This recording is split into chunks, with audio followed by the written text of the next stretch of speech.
മുന്നറിയിപ്പ് തന്നില്ലെന്ന് പച്ചക്കള്ളം പറയുന്നവരോടാണ്. വയനാട്ടിൽ ഒന്നാഞ്ഞു പെയ്താൽ അപകടമാണെന്ന ആദ്യ മുന്നറിയിപ്പ് മഴ തന്നെയാണ്.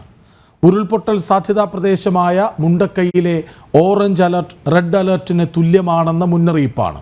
മുണ്ടക്കൈയിൽ അപകടം വരാനിരിക്കുന്നുവെന്ന് 16 മണിക്കൂർ മുൻപ് കൽപ്പറ്റയിലെ ഹ്യൂം സെൻറ്റർ നൽകിയതും മുന്നറിയിപ്പാണ് സാർ. അങ്ങനെ എത്രയെത്ര മുന്നറിയിപ്പുകൾ. ഒടുവിലിതാ മറ്റൊന്ന് കേൾക്കുന്നു. വയനാട്ടിലെ ഉരുൾപൊട്ടൽ സാധ്യതകൾ മുന്നറിയിപ്പായി നൽകുന്ന ഒരു ഉഗ്രൻ മോഡൽ 2020 IIT പഠന റിപ്പോർട്ടായി നൽകിയത് മറിച്ചു നോക്കാൻ പോലും മെനക്കെട്ടില്ല നമ്മുടെ ഭരണ സംവിധാനങ്ങൾ. വലിയ ദുരന്തമേറ്റുവാങ്ങി വിങ്ങിപ്പൊട്ടിക്കരഞ്ഞ് എല്ലാം നഷ്ടപ്പെട്ടവരെ കാണിച്ചു തന്ന് വയനാട് ഭയനാടായി നിൽക്കുമ്പോൾ ഒറ്റ ചോദ്യം: മുന്നറിയിപ്പ് മോഡലുകളെ മുക്കിയതാര്, എന്തിന്? സ്വാഗതം ജനൻ ഡിബേറ്റിലേക്ക്. ചർച്ചയ്ക്കായി ദുരന്ത നിവാരണ വിദഗ്ധൻ ഡോക്ടർ സുഭാഷ് ചന്ദ്രബോസ്, മാധ്യമപ്രവർത്തകൻ ഷാജൻ സ്കറിയ, ഇടതു നിരീക്ഷകൻ BN ഹസ്കർ, പ്രകൃതി സംരക്ഷണത്തിനായി പോരാടുന്ന വയനാട്ടിലെ കർഷകൻ സ്റ്റാൻലി അഗസ്റ്റിൻ എന്നിവർ ഒപ്പം ചേരും. അതിനു മുൻപ് ഈ വാർത്ത കണ്ടെത്തിയ ഐസൻ ജോസ് ഒപ്പം ചേരുകയാണ്. ഐസൻ, IIT പഠനമാണ്, വളരെ ഗൗരവമേറിയ പരിഗണന കൊടുക്കേണ്ട പഠനമാണ്, അവഗണിച്ചത് സർക്കാരാണ്. എന്താണ് പഠനത്തിൽ പറയുന്നത്? കൃഷ്ണരാജ്, ഈ പഠനത്തിൽ വളരെ കൃത്യമായി പറയുന്നുണ്ട്. ഈ പഠനത്തിൻ്റെ ടൈറ്റിൽ തന്നെ നമുക്ക് പരിശോധിച്ചാൽ മനസ്സിലാക്കാൻ സാധിക്കും. The selection of rain gauges and rainfall parameters in estimating intensity duration thresholds for land occurrence, a case study from Wayanad. ഈ ടൈറ്റിൽ തന്നെ ഉണ്ട് ഈ പഠനത്തിൻ്റെ റിപ്പോർട്ട്, അല്ലെങ്കിൽ ഈ പഠനത്തിൻ്റെ അന്തസത്ത എന്തെന്നുള്ളത്. കാരണം ഏത് രീതിയിൽ മഴ പെയ്താൽ, എത്ര തീവ്രതയിൽ മഴ പെയ്താൽ, ഏത് തരത്തിലുള്ള അപകടങ്ങൾ വയനാടുണ്ടാകും, അല്ലെങ്കിൽ ഇത്തരത്തിലുള്ള ലാൻഡ് സ്ലൈഡുകളോ അല്ലെങ്കിൽ ഉരുൾപൊട്ടലുകളോ ഉണ്ടാകുമെന്നത് കൃത്യമായി നിരീക്ഷിക്കാൻ സാധിക്കുന്ന ഒരു പഠനമാണ് ഇതുകൊണ്ട് ഉദ്ദേശിച്ചിട്ടുള്ളത്. ഈ പഠനം നടത്തിയത് IITയുടെ നേതൃത്വത്തിൽ, ഇൻഡോർ IIT, മധ്യപ്രദേശിലെ ഇൻഡോർ IITയുടെ നേതൃത്വത്തിലാണ്. ഈ പഠനത്തിൽ ഫ്ലോറിഡ യൂണിവേഴ്സിറ്റി, ഫ്ലോറൻസ് യൂണിവേഴ്സിറ്റി, അതുപോലെ തന്നെ കൊറിയയിലെ യൂണിവേഴ്സിറ്റി, 4 പ്രധാന അന്തർദേശീയ യൂണിവേഴ്സിറ്റികളിലെ വിദഗ്ധർ കൂടി പഠനത്തിൽ പങ്കാളികളായിരിക്കുന്നു എന്നുള്ളതാണ്. നമുക്കറിയാവുന്നതാണ്, പണ്ട് കാലത്തൊക്കെ PhD ബോർഡിൽ ഒരു പ്രധാന വ്യക്തി വിദേശിയായിരിക്കും എന്നുള്ളത്. അതുപോലെ തന്നെ ഒരു വിദേശികൾ ഉൾപ്പെടെ, വിദേശത്തു നിന്നുള്ളത് ഉൾപ്പെട്ട ഈ പഠനം വളരെ കൃത്യതയുള്ളൊരു പഠനം, അതായത് വിദേശ സർവകലാശാലയിൽ നിന്നുള്ള വിദഗ്ധർ പോലും ഇടപെട്ട ഒരു ബയാസ്ഡ് അല്ലാത്തൊരു പഠനമാണ് നടന്നിരിക്കുന്നത് എന്ന കാര്യത്തിലും തർക്കമില്ല. 2020 ഏപ്രിൽ 1 ഈ പഠനം പബ്ലിഷ് ചെയ്ത് 31 സമർപ്പിക്കപ്പെട്ടു. ഇത് റിസർച്ച് മാഗസിനുകളിൽ പബ്ലിഷ് ചെയ്തത് 2020 ഏപ്രിൽ 1. തുടർന്ന് ഇങ്ങോട്ട് 4 വർഷത്തിലേറെ കഴിഞ്ഞു എന്നത് ഒരു യാഥാർത്ഥ്യം തന്നെയാണ്. ഇതിൽ പറയുന്നത് 4 പ്രധാന ലോക്കൽ റെയിൻ ഗേജുകൾ, അതായത് വയനാട് 4 പ്രധാനപ്പെട്ട ഇടങ്ങളിൽ, മാനന്തവാടി, കുപ്പാടി, അതുപോലെ തന്നെ വൈത്തിരി, അമ്പലവയലിലെ റീജിയണൽ അഗ്രികൾച്ചർ റിസർച്ച് സ്റ്റേഷനിൽ ഉൾപ്പെടെയുള്ള 4 മഴമാപിനികളും ആ മഴമാപിനികളുടെ പ്രദേശം, അതായത് ആ റെയിൻ ഗേജസിൻ്റെ പ്രദേശങ്ങളിലുള്ള ഭൂമിയുടെ പ്രത്യേകതയനുസരിച്ച് ആ ഭൂമിയിൽ ഇത്തരത്തിൽ എന്തെങ്കിലും അപകടം ഉണ്ടാകാനുള്ള സാധ്യതകളെ മുൻകൂട്ടി കണക്കാക്കാനുള്ള ഒരു നീക്കമാണ്. അതായത് നമുക്കറിയാവുന്നതാണ്, ജിയോളജി വകുപ്പുണ്ട്, മണ്ണ് പരിശോധനാ വകുപ്പുണ്ട്, അതുപോലെ തന്നെ വിവിധങ്ങളായ സർക്കാർ വകുപ്പുകളുണ്ട്. ഇതെല്ലാം തന്നെ ദുരന്ത നിവാരണത്തിൻ്റെ മുന്നൊരുക്കങ്ങളിൽ അനിവാര്യമായ ഘടകങ്ങളായി മാറുന്ന വകുപ്പുകളാണ്. ഈ വകുപ്പുകളെല്ലാം തന്നെ കൃത്യമായി ഇടപെട്ട്, അതായത് ഇപ്പോൾ ജിയോളജി വകുപ്പാണെങ്കിൽ ആ ഭൂമിയുടെ ഘടനയും അതിൻ്റെ സ്ട്രക്ചർ സംബന്ധിച്ച് പഠിക്കുന്നു, സോയിൽ സർവേ ഡിപ്പാർട്ട്മെൻറ്റ് പഠിക്കുന്നു. അത്തരത്തിൽ ഓരോ ഘടകങ്ങളും പഠിച്ച് ഉറപ്പ് കുറഞ്ഞ മണ്ണ്, വെള്ളം തുടർച്ചയായി പെയ്യുകയാണെങ്കിൽ, അതായത് ഇപ്പോൾ നമുക്കറിയാം 11 മുതൽ 13 സെൻറ്റിമീറ്റർ വരെ മഴ പെയ്താൽ ഉരുൾപൊട്ടൽ സാധ്യതയുണ്ടെന്ന് ഏത് ദുരന്ത നിവാരണ തത്വത്തിൻ്റെയും ലളിതമായൊരു ഉദാഹരണമാണ്, ലളിതമായൊരു മോഡലാണ്. എന്നാൽ ഈ 11 സെൻറ്റിമീറ്റർ മഴ പെയ്യുന്നു എന്നുള്ളത് നേരത്തെ തന്നെ 5 or 3 ഒക്കെയായി തുടർച്ചയായി പെയ്തുകൊണ്ടിരിക്കുകയും 1-2 ദിവസം തുടർച്ചയായി മഴ ലഭിച്ചതിന് ശേഷം ഈ 11 സെൻറ്റിമീറ്റർ എന്ന് പറയുന്ന, അല്ലെങ്കിൽ ദുരന്ത നിവാരണത്തിൻ്റെ ഭാഗമായി ഉരുൾപൊട്ടൽ ഉണ്ടാകുന്ന ആ ഒരു സെൻറ്റിമീറ്റർ മഴയുടെ ലഭ്യത എന്ന് പറയുന്നതിൻ്റെ താഴെ തന്നെ മഴ എത്തുമ്പോൾ സാച്ചുറേറ്റഡ് ആയൊരു പൊസിഷനിലേക്ക് പർവ്വതങ്ങളിലെ ഈ മണ്ണ് നിറഞ്ഞ പ്രദേശങ്ങളും പാറ നിറഞ്ഞ പ്രദേശങ്ങളും എത്താനുള്ള സാധ്യത, വെള്ളം വാർന്നു പോകാതെ അവിടെ നിന്ന് എത്താനുള്ളൊരു സാധ്യത വർദ്ധിക്കുകയും, അത്തരത്തിൽ വർദ്ധിച്ച തുടർച്ചയായ 2-3 ദിവസങ്ങൾ കൊണ്ട് അത്തരത്തിൽ മഴയുണ്ടാകുകയും ചെയ്താൽ ഈ മഴയുടെ ഇൻറ്റൻസിറ്റി, ഓറഞ്ച് അലർട്ടോ അല്ലെങ്കിൽ ഒരു പക്ഷേ അതിന് താഴെയുള്ള യെല്ലോ അലർട്ടിൽ തന്നെ മഴയുടെ ഇൻറ്റൻസിറ്റി കുറവാണെങ്കിൽ കൂടി അവിടെ ഉണ്ടായ വെള്ളത്തിൻ്റെ സാന്നിധ്യം കൊണ്ട് ഉരുൾപൊട്ടലുണ്ടാകാം. ഇത്തരത്തിൽ ആ പ്രാദേശികമായൊരു മോഡൽ, അതായത് നമുക്കിപ്പോൾ അറിയാവുന്നതാണ് 14 ജില്ലകളിലെ അലർട്ടുകളാണ് നമുക്കിപ്പോൾ കാലാവസ്ഥാ നിരീക്ഷണ കേന്ദ്രം നൽകുക, അല്ലെങ്കിൽ അല്ലെങ്കിൽ ദുരന്ത നിവാരണ അതോറിറ്റി എല്ലാം തന്നെ ജില്ലാ കളക്ടർമാർക്കാണ് കൈമാറുക. അത് ആ ജില്ലയിലെ ഒരു സംവിധാനം മാത്രമാണ്. കുറേ കൂടി കൃത്യമായി ഇപ്പോൾ നമുക്കറിയാവുന്നതാണ്, മുണ്ടക്കൈ മേപ്പാടി പഞ്ചായത്തിലെ ഒരു വാർഡിലാണ് അല്ലെങ്കിൽ 1-2 വാർഡുകളിലാണ് ഇപ്പോൾ ഈ അപകടമുണ്ടായിരിക്കുന്നത് അല്ലെങ്കിൽ ലാൻഡ് സ്ലൈഡ് ഉണ്ടായിരിക്കുന്നത്. ആ പ്രദേശങ്ങളുടെ ഭൗമശാസ്ത്രപരമായ പ്രത്യേകത, ജിയോളജി ശാസ്ത്രത്തിൻ്റെ ഭാഗമായുള്ള പ്രത്യേകത, അതുപോലെ മണ്ണ് സുരക്ഷയുടെ സോയിൽ സർവേയുടെ ഭാഗമായുള്ള സുരക്ഷാ റിസ്കുകളെല്ലാം തന്നെ അപഗ്രഥിച്ച് മഴയുടെ സാന്നിധ്യം കൂടി അപഗ്രഥിച്ചാൽ ഒരു മണിക്കൂറുകൾക്ക് മുമ്പ് അല്ലെങ്കിൽ 24 മണിക്കൂർ മുമ്പോ 48 മണിക്കൂർ മുമ്പോ തന്നെയോ ഈ മഴ ഇങ്ങനെ തുടരുകയാണെങ്കിൽ ഇവിടെ മണ്ണിടിച്ചിലുണ്ടാകാനും ഉരുൾപൊട്ടലുണ്ടാകാനുമുള്ള സാധ്യതയുണ്ടെന്ന് ലോക്കലായി കണ്ടെത്തുന്നതിന്, അതായത് പ്രാദേശികമായി അത്ര എളുപ്പം ചെയ്യാവുന്ന ഒരു കാര്യമാണെന്ന് കൂടി ആ റിപ്പോർട്ടിൽ വ്യക്തമാണ്. അതായത് പ്രാദേശികമായി പരിഗണിക്കപ്പെടാവുന്ന മഴയളവ് അല്ലെങ്കിൽ ആ ഭൂമിയുടെ ഘടന അതുകൂടി പരിഗണിക്കണമല്ലോ. അതായത് എത്ര മഴ പെയ്താൽ ദുർബലമാകുന്ന ഇടമാണെന്നൊക്കെ പരിശോധിക്കേണ്ടി വരും. അത്ര ലളിതമായി മഴപാപിനികളെ ആശ്രയിച്ച് കണ്ടെത്താവുന്ന വിലയിരുത്തലുകളുടെ പശ്ചാത്തലത്തിൽ ഒഴിവാക്കാവുന്ന ദുരന്തത്തെ വിളിച്ചു വരുത്തുമ്പോൾ, അതായത് ഓരോ ദുരന്തങ്ങൾക്ക് പിന്നിലും ജാഗ്രതക്കുറവിൻ്റെ വിലയുണ്ട് എന്ന് വേണ്ടേ മനസ്സിലാക്കാൻ ഈ റിപ്പോർട്ടിലൂടെ? തീർച്ചയായും ഇത് ജാഗ്രതക്കുറവിൻ്റെ വിഷയം തന്നെയാണ് ഉണ്ടായിരിക്കുന്നത്. കാരണം ജില്ലാ കളക്ടർക്ക് അദ്ദേഹത്തിൻ്റെ സംവിധാനത്തിലുള്ള ഡിസാസ്റ്റർ മാനേജ്മെൻറ്റിനായി പ്രത്യേകം ഒരു ഡെപ്യൂട്ടി കളക്ടർ ഉണ്ടാകും, അല്ലെങ്കിൽ ADM തന്നെ ആ ചാർജ് വഹിക്കുന്നുണ്ടാകും. അത്തരത്തിലുള്ള ഉദ്യോഗസ്ഥ സംവിധാനങ്ങളുണ്ട്.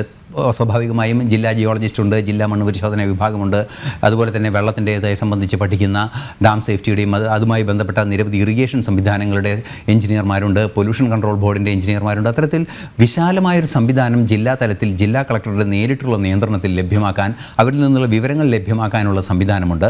മാത്രമല്ല സന്നദ്ധ സംഘടനകളും അതുപോലെ തന്നെ ഇതുമായി ബന്ധപ്പെട്ട് പഠിക്കുന്ന NGOകൾ ഉൾപ്പെടെയുള്ള നിരവധി സംഘടനകൾ, നിരവധി പ്രസ്ഥാനങ്ങൾ ഇത് സംബന്ധിച്ച് പഠനങ്ങൾ നടത്തുന്നുണ്ട്. അതുപോലെ തന്നെ വിദഗ്ധരെല്ലാം തന്നെ ഉണ്ട്. ഇവരെയെല്ലാം പ്രായോഗികമായി ഉൾപ്പെടുത്തി ഈ പ്രശ്നം മുൻകൂട്ടി കാണാനുള്ള ഒരു ഉത്തരവാദിത്വം ജില്ലാ കളക്ടർക്ക് തന്നെയാണ് കൃത്യമായുള്ളത്. മാത്രമല്ല അതിനുള്ള സംവിധാനങ്ങൾക്കും കൂടിയാണ്. നമുക്കറിയാവുന്നതാണ്, മഴ തുടർച്ചയായി പെയ്യുമ്പോൾ വില്ലേജ് ഓഫീസിൽ ക്യാമ്പ് ചെയ്യാനുള്ള നിർദ്ദേശം വില്ലേജ് ഓഫീസിലെ ഉദ്യോഗസ്ഥർക്ക് നൽകുകയും 1-2 വില്ലേജ് ഉദ്യോഗസ്ഥർ വില്ലേജ് ഓഫീസിലും അതുപോലെ തന്നെ താലൂക്ക് ഓഫീസിലും എല്ലാം തന്നെ രാത്രിയും പകലും തുടരുകയൊക്കെ ചെയ്യുന്ന ഒരു സംവിധാനം കാലങ്ങളായി നമുക്കുണ്ട്. അത്തരത്തിലുള്ളൊരു സംവിധാനത്തിന് സമാനമായ ഒരു സംവിധാനം ഈ സെൻസിറ്റീവ് ഏരിയകളിൽ നമുക്കറിയാവുന്നതാണ്. 2000-ലേറെ മീറ്റർ ഉയരത്തിൽ സമുദ്രനിരപ്പിൽ നിന്നും സ്ഥിതി ചെയ്യുന്ന വയനാട് എന്ന് പറയുന്ന, അല്ലെങ്കിൽ ഈ ഇത്രയും വലിയ പ്രദേശം, അതായത് ഡെക്കാൻ പ്ലാറ്റുവിൻ്റെയും വയനാട് താമരശ്ശേരി ചുരത്തിൻ്റെയും എല്ലാം തന്നെ ഭാഗമായി കിടക്കുന്ന വലിയൊരു ഭാഗം കൃത്യമായി നിരീക്ഷിക്കുകയാണെങ്കിൽ ആ പ്രദേശത്ത് ഏറെ അപകടങ്ങൾ വിളിച്ചു വരുത്താവുന്ന നിരവധി സാഹചര്യങ്ങളുണ്ട്. അതിൻ്റെ ചെരിവ്, അതുപോലെ തന്നെ മണ്ണിൻ്റെ ദുർബലാവസ്ഥ, അത്തരത്തിൽ നിരവധിയായ ഘടകങ്ങളുണ്ട്. ഈ ഘടകങ്ങളെല്ലാം തന്നെ കൃത്യമായി 10 വർഷമായി നടന്ന മഴയുടെ സ്വഭാവം, 2010 മുതലുള്ള മഴയുടെ സ്വഭാവമാണ് 2018-ലെയും 2019-ലെയും ഉരുൾപൊട്ടലുകളുടെ സാധ്യതയെക്കുറിച്ച് പഠിക്കാൻ അടിസ്ഥാന ഘടകമായി അല്ലെങ്കിൽ ഒരു അടിസ്ഥാന മാനകമായി ഈ പഠനത്തിലെടുത്തത്. ആ പഠനത്തിലെടുത്തതിൻ്റെ അടിസ്ഥാനത്തിൽ തന്നെ ഈ മോഡലുകൾ സൂചിപ്പിക്കുന്ന പല കാര്യങ്ങളും കൃത്യമായി മനസ്സിലാക്കാൻ സാധിക്കുന്നു. അതുകൊണ്ട് തന്നെ ഒരു സ്റ്റാറ്റിസ്റ്റിക്കൽ ഡാറ്റ അല്ലെങ്കിൽ സ്റ്റാറ്റിസ്റ്റിക്കൽ ഇക്വേഷനിലേക്ക് തന്നെ കാര്യങ്ങൾ എത്തിച്ചു എന്നതാണ് ഈ പഠനത്തിൻ്റെ ഏറ്റവും വലിയ പ്രത്യേകത. അത് അത്തരത്തിലുള്ള ഇക്വേഷനുകളൊക്കെ കാണാനും സാധിക്കും. വരാം. ഡോക്ടർ സുഭാഷ് ചന്ദ്രബോസ്, ഈ ശരിയായ മുന്നറിയിപ്പുകൾ ഉണ്ടായില്ല എന്നാണല്ലോ മുഖ്യമന്ത്രി അടക്കം പറഞ്ഞത്. അതിന് മറുപടി വന്നു, കൃത്യമായ മുന്നറിയിപ്പ് നൽകിയിരുന്നുവെന്ന്. ഞാൻ നേരത്തെ പറഞ്ഞതുപോലെ വയനാട്ടിലെ ദുരന്തബാധിത പ്രദേശങ്ങൾ, മുൻപ് ദുരന്തമുണ്ടായിട്ടുള്ള അല്ലെങ്കിൽ ഉരുൾപൊട്ടൽ സാധ്യതയുള്ള പ്രദേശങ്ങളിൽ ഓറഞ്ച് അലർട്ട് പോലും റെഡ് അലർട്ടിന് തുല്യമാണ്. തീർന്നില്ല, 2009-ൽ പഠനം നടന്നിട്ടുണ്ട്. ഡിസാസ്റ്റർ മാനേജ്മെൻറ്റ് തന്നെ പഠിക്കാൻ സംവിധാനമൊരുക്കിയിരുന്നു. ആ റിപ്പോർട്ട് സ്വീകരിച്ചതാണ്. പിന്നീട് ഇപ്പോൾ നമ്മുടെ 2018-ലെ 20-ലെയൊക്കെ പ്രകൃതിക്ഷോഭത്തിന് ശേഷം പഠനം നടന്നു. ഇതിപ്പോൾ IIT-യുടെ സുപ്രധാനമായൊരു പഠന റിപ്പോർട്ട് വരുന്നു. ഇതൊക്കെയും കാണുമ്പോൾ കേൾക്കുമ്പോൾ മുന്നറിയിപ്പുകളോട് ഭരണകൂടങ്ങൾക്ക്, ഭരണ സംവിധാനത്തിന് ലാഘവ സമീപനമാണ് എന്നല്ലേ തെളിയുന്നത്? അല്ല, ഇവിടുത്തെ ഒരു പ്രധാന പ്രശ്നം നമ്മുടെ ഒരു സർക്കാർ സംവിധാനം ഒരു 10 to 5 റൗണ്ടിൽ ഓടുന്നൊരു സംവിധാനമാണ്. അപ്പം അങ്ങനെ ഓടുന്നൊരു സംവിധാനത്തിൽ ദുരന്ത പരിപാലന പരിപാടികൾ നമുക്കങ്ങനെ കൊണ്ടുപോകാൻ പറ്റത്തില്ല. ഇപ്പോൾ ഈ ദുരന്തം ഉണ്ടായതിന് ശേഷം നമ്മൾ കാണുന്നുണ്ടല്ലോ, 24 hours 7 to 24 ആയിട്ട് സൈന്യം, പോലീസ്, ഫയർ, റെസ്ക്യൂ, അങ്ങനെ എല്ലാവരും, കേരള പോലീസ്, പിന്നെ സന്നദ്ധ പ്രവർത്തകർ എല്ലാവരും പ്രവർത്തിക്കുന്നുണ്ടല്ലോ. അപ്പോൾ സ്വാഭാവികമായിട്ട് അങ്ങനെ പ്രവർത്തിക്കുന്നത് പോലെ റൗണ്ട് ദ ക്ലോക്ക് പ്രവർത്തിക്കാനുള്ളൊരു സംവിധാനം ആവേണ്ട കാലമായി. ഇവിടെ IIT പഠന റിപ്പോർട്ട് പറഞ്ഞു. IIT മാത്രമല്ല, ഈ ഡിസാസ്റ്റർ മാനേജ്മെൻറ്റ് അതോറിറ്റിയുടെ തന്നെ പഠനമുണ്ടെന്നേ, അവരുടെ തന്നെ പേപ്പറുകളുണ്ട്, IIT ഉണ്ട്. ഇനി ഹ്യൂം എന്ന് പറയുന്ന സംഘടനയുടെ മലയാളത്തിലുള്ളൊരു പുസ്തകമുണ്ട്, ചെറിയ കൈപ്പുസ്തകമുണ്ട്. അതുപോലെ തന്നെ കേരള യൂണിവേഴ്സിറ്റിയുടെ ഒരു കൈപ്പുസ്തകമുണ്ട്. കുറേ ലിറ്ററേച്ചർ വന്നിട്ടുണ്ട്. അപ്പോൾ ഈ ലിറ്ററേച്ചറുകളിലൊക്കെ വയനാടിൻ്റെ ഹോട്ട്സ്പോട്ടുകളെക്കുറിച്ചും മഴ പെയ്യുന്ന സ്ഥലങ്ങളെക്കുറിച്ചും ഒക്കെ പറയുന്നുണ്ട്. അല്ലെങ്കിൽ തന്നെ പ്രകൃതി തന്നെ കുറേ കാര്യങ്ങൾ പറഞ്ഞു. അതാണ് എൻ്റെ ഒരു തമാശ. പ്രകൃതി തന്നെ തലേ ദിവസം കുറേ കാര്യങ്ങൾ പറഞ്ഞു. പക്ഷിമൃഗാദികൾ വഴിയും നദികൾ വഴി, നദിയിലെ വെള്ളമൊഴുക്കിൻ്റെ വഴിയും ചെറിയ ഉരുൾപൊട്ടൽ വഴിയും പ്രകൃതി തന്നെ കുറേ മുന്നൊരുക്കങ്ങൾ പറഞ്ഞു. ഒരു ദിവസം കൊണ്ടോ ഒരു മിനിറ്റ് കൊണ്ടോ ഒന്നുമല്ല ഉരുൾപൊട്ടൽ ഉണ്ടാകുന്നൊന്നും. പെട്ടെന്നിങ്ങനെ സഡനായിട്ടൊരു മഴ വന്ന് ടക്കനെ ഉരുൾപൊട്ടുക എന്നല്ല, അതിലൊരു തയ്യാറെടുപ്പുണ്ട്. അതുകൊണ്ടാണ് ഞങ്ങളെപ്പോലുള്ള ആളുകൾ അല്ലെങ്കിൽ ശാസ്ത്ര സമൂഹം പറയുന്നത് ഉരുൾപൊട്ടലിൻ്റെ ദുരന്തങ്ങളെ നമുക്ക് വിചാരിച്ചാൽ കംപ്ലീറ്റ് കുറയ്ക്കാം. ഭൂകമ്പങ്ങൾ പോലെയൊന്നുമല്ല, അല്ലെങ്കിൽ മറ്റ് ദുരന്തങ്ങൾ പോലെയല്ല. നമ്മുടെ ലാൻഡ് സ്ലൈഡിൻ്റെ അല്ലെങ്കിൽ ഉരുൾപൊട്ടലിൻ്റെ ദുരന്തങ്ങളെ തീർച്ചയായിട്ടും നമുക്ക് കുറയ്ക്കാൻ പറ്റും. അവിടെ തന്നെ തലേ ദിവസം കുറേ അറിയിപ്പുകളൊക്കെ പോയതായി പറയുന്നു. അപ്പോൾ അറിയിപ്പ് കിട്ടിയവർ മാറി, കിട്ടാത്തവർ മാറിയില്ല, കുറച്ച് പേർ അറിയിച്ചില്ല. അതുപോലെ ചൂരൽമല, അതെല്ലാവരും പറയുന്നത് എനിക്ക് മനസ്സിലാകാത്തൊരു കഥയാണത്. അത് നമ്മുടെ ഉത്തരവാദിത്തപ്പെട്ട ആളുകളൊക്കെ പറയണം. ഈ ചൂരൽമല എന്ന് പറയുന്നത് നദിയുടെ ഫ്ലഡ് പ്ലെയിനാണ്. അവിടെ എന്തിനാണ് നമ്മൾ മുന്നറിയിപ്പ് കൊടുക്കുന്നതെന്നാണ്. നദിയുടെ ആ ഫ്ലഡ് പ്ലെയിൻ കഴിഞ്ഞാൽ തൊട്ടടുത്ത് പുഞ്ചിരിമട്ടം മലയാണ്, ഉണ്ടക്കൈ മലയാണ്, വെള്ളരി മലയാണ്. ഈ മലകളിൽ വീഴുന്ന മഴകളിൽ നിന്ന് വരുന്ന മഴവെള്ളവും മലകളിൽ നിന്ന് വരുന്ന ഡെബ്രീസ് എന്നാണ് നമ്മൾ ഇതിൻ്റെ ഭാഷ. അതായത് ഈ വരുന്ന കല്ലും മണ്ണും എല്ലാം കൂടെ അതിൻ്റെ വേസ്റ്റ് എല്ലാം കൂടി ഡെബ്രീസ് എന്ന് പറയും. ഈ ഡെബ്രീസ് എന്ന് പറയുന്ന സാധനങ്ങളെല്ലാം കൂടി ചാലിയാർ പുഴയിലേക്ക് പോകണമെങ്കിൽ ഒരേ ഒരു വഴിയേ ഉള്ളൂ, ഈ പുഞ്ചിരിമട്ടം വഴി പോകാൻ പറ്റുള്ളൂ. അപ്പോൾ അതിൻ്റെ ഭാഗമാണിതും. അപ്പോൾ അതുകൊണ്ട് തന്നെ അതൊരു ഭൂമിശാസ്ത്ര പ്രദേശത്ത് മഴ നന്നായിട്ട് വരുന്നു, തുടർച്ചയായി മഴ നിൽക്കുന്നു. റെഡ് അലർട്ട്, ഓറഞ്ച് അലർട്ട് എന്നൊക്കെ പറയുന്നത് തികച്ചും സാങ്കേതികമാണ്. ഞാൻ പലപ്പോഴും പറയാറുണ്ട്. ഈ ഓറഞ്ച് അലർട്ടിൽ തന്നെ എഴുതിയിട്ടുണ്ട് ബി പ്രിപ്പയർഡ് എന്നാണ്. എന്ന് പറഞ്ഞാൽ തയ്യാറെടുത്തിരുന്നോളൂ എന്ന് പറഞ്ഞാൽ ICU യൂണിറ്റിൽ കിടക്കുമ്പോൾ ഡോക്ടർ വന്ന് പുറത്ത് പറയുകയാണ്, അപ്പച്ചൻ ഇനി കുറച്ച് സമയമേ കാണുള്ളൂ, മാക്സിമം പോയാൽ ഇന്ന് രാവിലെ അല്ലെങ്കിൽ നാളെ രാവിലെ വരെ അപ്പച്ചൻ ജീവിച്ചിരിക്കുള്ളൂ, നിങ്ങൾ പ്രാർത്ഥിച്ചോളൂ അല്ലെങ്കിൽ ബന്ധുമിത്രാദികളെ അറിയിച്ചോളൂ എന്ന് പറയും. അപ്പോൾ നമ്മൾ പ്രാർത്ഥിക്കും. ചിലർ വിശ്വാസ പ്രമാണം അനുസരിച്ച് കാര്യങ്ങളൊക്കെ ചെയ്യും. പള്ളിയിലും അമ്പലത്തിലൊക്കെ നേർച്ച ഇടുന്നവരുണ്ട്, ബന്ധുക്കളെ അറിയിക്കുന്നവരുണ്ട്. നീ ഉടനെ വരണം, മക്കളൊക്കെ ദൂരമാണെങ്കിൽ ഉടനെ വരണം, ഡോക്ടർ ഇങ്ങനെ പറഞ്ഞിരിക്കുകയാണ്. Be prepared. ഓറഞ്ച് അലർട്ട് എന്ന് പറഞ്ഞാൽ ബി പ്രിപ്പയർഡ്, തയ്യാറായിക്കൊള്ളൂ എന്നാണ്. അത് കഴിഞ്ഞാൽ പിന്നെ താഴേക്ക് അലർട്ട് താഴത്തെ കളർ കിട്ടുന്നത് വരെ, യെല്ലോ അലർട്ട് ഗ്രീനും ഒക്കെ കിട്ടുന്നത് വരെ നമ്മൾ തയ്യാറായിരിക്കണം. റെഡ് അലർട്ട് എന്ന് പറഞ്ഞാൽ ആക്ഷനാണ്. റെഡ് അലർട്ട് കണ്ടു കഴിഞ്ഞാൽ ആക്ഷനിലേക്ക് പോകണമെന്നാണ്. അതുണ്ടാക്കിയത് തന്നെ ഇംഗ്ലണ്ടിൽ ഒരു മഴ വന്ന് ഇതുപോലെ പ്രശ്നം ഉണ്ടായപ്പോൾ ഡിവൈസ് ഉണ്ടാക്കി. എന്തിനാണിത് കളറിൽ ഡിവൈസ് ഉണ്ടാക്കിയത്? ആൾക്ക് പെട്ടെന്ന് മനസ്സിലാവാനാണ്. അല്ലെ പിന്നെ സയൻറ്റിഫിക് ഭാഷയിൽ ചെയ്താൽ പോലെ. കളർ കണ്ടാൽ പെട്ടെന്ന് ആൾക്ക് മനസ്സിലാവും. ഈ കോഡ് നമ്മുടെ പ്രദേശം ഓറഞ്ചിൽ കിടക്കുകയാണ്, അപ്പം നമ്മൾ അവിടെ നിന്ന് മാറേണ്ടതാണ്. നമ്മുടെ പ്രദേശം റെഡിലേക്കായി, നമ്മുടെ ആക്ഷനിലേക്ക് പോകേണ്ടതാണ്. നമ്മുടെ പ്രദേശം ഗ്രീനിലേക്കായി. നമ്മുടെ ട്രാഫിക് ലൈറ്റ് പോലെ തന്നെ വളരെ സിമ്പിളാണ്. അപ്പോൾ ഞാൻ ട്രാഫിക് ലൈറ്റുമായിട്ട് ബന്ധിപ്പിച്ച് പറയാം. നമ്മൾ പച്ച ലൈറ്റ് കത്തുമ്പോൾ നമുക്ക് പോകാം, ചുമന്ന ലൈറ്റ് കത്തുമ്പോൾ നമ്മൾ നിർത്തണം. പക്ഷേ ചുമന്ന ലൈറ്റ് തീരുമ്പോൾ ചെറിയ നേരത്തൊന്ന് ബ്ലിങ്കിയിട്ടാണ് ഈ പച്ചയിലേക്ക് പോണത്. അതെന്ന് വെച്ചാൽ ബാക്കി വാഹനങ്ങളൊന്ന് തയ്യാറെടുക്കാൻ വേണ്ടിയിട്ടാണ്. ഒരു കുഷൻ ടൈം നമുക്ക് തരുന്നതാണ്. ചെറിയ സമയം ഉണ്ടാവുള്ളൂ, സെക്കൻഡുകൾ ഉണ്ടാവുള്ളൂ. അതുപോലൊരു കുഷൻ ടൈമാണ് ഈ ഓറഞ്ചും റെഡും തമ്മിലുള്ള വ്യത്യാസം. അപ്പോൾ ഇത് നമ്മൾ ആരെയും കുറ്റപ്പെടുത്താനോ അല്ലെങ്കിൽ തെറ്റ് ചെയ്തില്ലെന്ന് പറയാനോ തെറ്റ് ചെയ്തെന്ന് പറയാനോ ഒന്നുള്ളൊരു വിചാരണയുടെ സമയമൊന്നുമില്ല. 40ഓളം സഹോദരങ്ങൾ അവരുടെ ബന്ധുമിത്രാദികൾ ആരെന്നറിയാതെ പരസ്പരം ബോഡി ആയിട്ട് വാങ്ങാൻ കഴിയാതെ അവിടെ അടക്കം നടന്നുകൊണ്ടിരിക്കുന്ന വിഷ്വലാണ് എൻ്റെ മെയിൻ ചാനലിൽ പൊയ്ക്കൊണ്ടിരിക്കുന്നത്. അപ്പോൾ അതുകൊണ്ട് നമ്മൾ ആരെയും കുറ്റപ്പെടുത്തുന്നില്ല. പക്ഷേ അനുഭവങ്ങളിൽ നിന്ന് നമ്മൾ പാഠങ്ങൾ പഠിച്ചേ കഴിയൂ. പ്രളയം വന്നപ്പോൾ നമ്മൾ വിചാരിച്ചു നമ്മൾ ഇനിയും, സുനാമി വന്നപ്പോൾ, സുനാമിക്ക് നിങ്ങൾക്കറിയാവോ, സുനാമിയും ഒരു മുന്നറിയിപ്പ് കറക്റ്റായിട്ട് കൊടുക്കാൻ പറ്റാത്തതുകൊണ്ടാണ് സുനാമിയിലും ആളുകൾ മരിച്ചത്. വളരെ ആയിരക്കണക്കിന് കിലോമീറ്റർ അപ്പുറത്തുണ്ടായ സുനാമി ഉണ്ടായപ്പോഴേ എല്ലാ രാജ്യങ്ങൾക്കും അറിയിപ്പ് പോയതാണ്. നമുക്ക് ശരിക്കും പറഞ്ഞാൽ കേരളീയർ വിചാരിച്ചിരുന്നെങ്കിൽ സുനാമി കാലത്ത് എല്ലാവരും രക്ഷിക്കാമായിരുന്നു. നമുക്ക് അത്രയും സമയം കിട്ടി. പക്ഷേ നമ്മുടെ സംവിധാനം അന്ന് വളരെ മോശം സംവിധാനമായിരുന്നു, വളരെ സാധാ സംവിധാനമായിരുന്നു. പക്ഷേ ശരി, സുനാമി നമുക്ക് പരിചയമില്ലായിരുന്നു. അത് കഴിഞ്ഞിട്ട് സുനാമി വന്നു, ഡിസാസ്റ്റർ മാനേജ്മെൻറ്റ് അതോറിറ്റികൾ വന്നു, വലിയ സന്നാഹങ്ങൾ വന്നു, ഫുൾ ടൈം ഓഫീസർമാർ വന്നു, വലിയ സന്നാഹം വന്നു. അപ്പോൾ ഇപ്പോൾ നമുക്കതിനൊരു ഉത്തരവില്ല. ഇപ്പോൾ നമ്മൾ വീഴ്ചകളുണ്ടെങ്കിൽ നമുക്ക് ചർച്ച ചെയ്യാം. അടുത്ത ദിവസങ്ങളിലൊക്കെ നമുക്ക് വിശദമായി വളരെ വിശദമായ ഒരു അന്വേഷണത്തിനൊക്കെ വിധേയമാക്കേണ്ട വിഷയമാണ്. ഞാൻ അങ്ങയിലേക്ക് വരാം. ശ്രീ ഷാജൻ സ്കറിയ, 4 വർഷം മുൻപ് നടന്ന IIT പഠനമാണ് ഇപ്പോൾ ജനൻ TV പുറത്തുവിടുന്നത്. അത് വായിച്ചു നോക്കാനെങ്കിലും മനസ്സ് കാണിച്ചിരുന്നുവെങ്കിൽ എന്ന് തോന്നിയിട്ടുണ്ടോ?